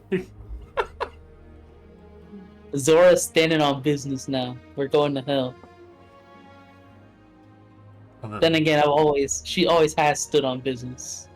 wait a minute. I knew you were gonna fucking do. Have you seen the clip of the guy singing it in his car? No. The Indian guy singing it to his girlfriend. Oh. 10 balls in, they were standing on business.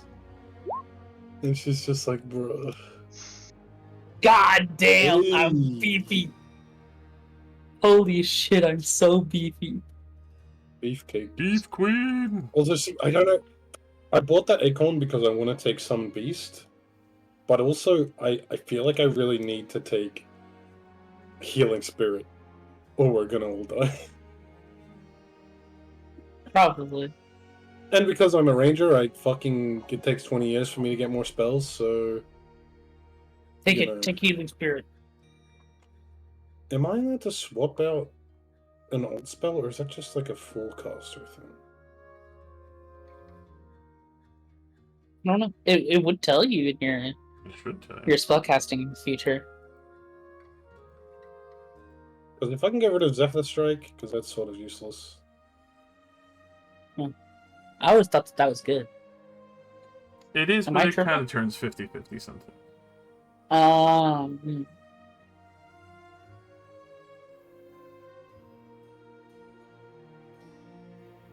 It's a great escape. Right. So is it just like not that great of a spell? I always thought it was pretty good. Am I like wrong? I mean, that? it gives you like disengage for like a minute, but Mhm. I thought it gave you the D8 for a minute, and I was like, oh, this is just better Hunter's Mark, right? But it only But gives it's you the not. D8 once. Oh, So I was like, oh, this is not what I thought this spell did. yeah, that's not what I thought it did either. I thought it was. It gives you like bonus action, extra speed, Yeah. and then you get advantage on one attack, and that attack also does an extra D8 of like psychic damage or something. Huh. And I was like, oh, cool. Like, That's this kind of is just least what it Hunter's actually Mark, but better. yeah. But lasts for a minute instead of an hour. And I was like, oh wait, no, you only get the damage once. Oh, yeah. Okay. But I see. according to this, I can actually swap. When I level up, I can swap one of my spells known for another spell of a level I know. So I can actually just pick 2 level 2 spells right now. Oh yeah, If I do it. swap out, I think. Are you gonna swap? Do you think you're gonna do the Hunter's Mark swap? No, I'll swap out Zephyr Strike. I'll keep. Oh, yeah, not a Strike, Hunter's maybe. Mark. Zephyr Strike. Yeah. I'll probably keep Hunter's Mark. I don't know, actually, because it's concentration. All my spells are concentration except Cure Wounds, so... Oh, hey, I know web now from my subclass. That's weird. What subclass are you? Swarmkeeper. Stormkeeper. Okay. That's what the birds are. I have a swarm Yeah. of creatures that I can summon to do extra damage or knock something away, or they can carry me and I gain a fly speed of like 5 feet. Huh. It gets much better later. It goes to like 15 feet or something. Yeah, yeah. Finally, recover my bird on a short rest. Yep. I can hit people twice. I can also hit people twice. Now I can summon a real bird. I'm a real bird. I love how we both did it. We're retarded. Let's go. Oh my god, I'm I very get to surprised. move faster too? Oh yeah, barbarians my- are quick. I have 45 feet of movement. Wait till you hit level 7, I think. When you rage, you can move half your speed straight away as well. Holy shit. It's cool as hell. Baby, it's cold Wow. outside. Wow, Nate's Baby, not coming it's back. cold outside. Need you to 50. steady. I Yo, know. what the fuck? I know, right? How much Nice. health you got now? Like 70? 65. 65. That's 20 more than me. I have 15. Whoa. Hello. Hurrah! Yeah. Now I am officially the player with the most health. Yeah, now you have the most HP. 65. 65 here. You went from 50 over 48 to 65 over what? 59. Damn, 13 is still pretty good, Zora. Hell yeah. I was like, It's, I'm a, it's, still a, it's an beefy. 8 on the D12. It's pretty high. 10. Pretty hard. Just so you know, Nate, because spellcasting allows me to swap out a spell Mm-hmm. when I level up, I'm unlearning Zephyr Strike Okay. so that I can have 2 level 2 spells. All Which right. means I also need a character sheet, which I can maybe give myself. You should be able to. I believe this game is sufficiently advanced. Yes, but the button does not seem to work in 99% of occasions. I find that it usually, well, I don't know. Usually if I reload and then try it, it works. It puts it at the bottom of the list. We'll see. Also, I want to bring Slobber Chops because, you know, him being able to see invisible things is very useful. But you also don't want to He's bring your gonna cat die to hell. instantly. Yeah. I don't want him to die. He's a nice boy. Mm. He can stay here with all of the other weird animal creatures. With all the other Tressums. Ooh, I can attack twice now. Nice. Ooh, it's so cute. You also move faster too. Hell yeah. 10 feet. Yeah, I have 45 feet of movement now. And I will just have basically 40. Just 40. Yeah, you move 5 less than. Nice. I'm quick as a cat. Nice cock. Nice, good. And Shadow is Zora named doesn't from have one of being those. the weakest character ever by only a shade. Poor Shadow. Listen, I love Shadow, I though. one day will win against that lampshade. He has some charm, man. Sure. Yeah, charm. Shadow. But I have 2 magic Yeah, items. he's a charming fellow. Sell me. My AC is shit. And I've never Okay. played a sorcerer. Okay. So you should probably take the mage armor spell. I have that. Okay, that's good. Do you have a decent dex? I have Do plus you have at 2. least +2? Okay, I mean that's yeah. Night night long bed. What's that, 15 AC? Till next You already got more than me, bro. 15. Yeah, Yeah. we have the same. Me and you have the same AC. I would take Okay, so- shield if you're worried Okay. about that too. I So have what shield. were you gonna I ask? hope you continue to I was veg gonna and ask for enjoy your Cloak of day. Protection, and then the other item, Much I Bloodwell love, Veil. fam. Much I love. The Bloodwell vial? Yeah. Oh, wow. I'm gonna say you have to pick between those two, definitely, because those are both very good. Mm-mm.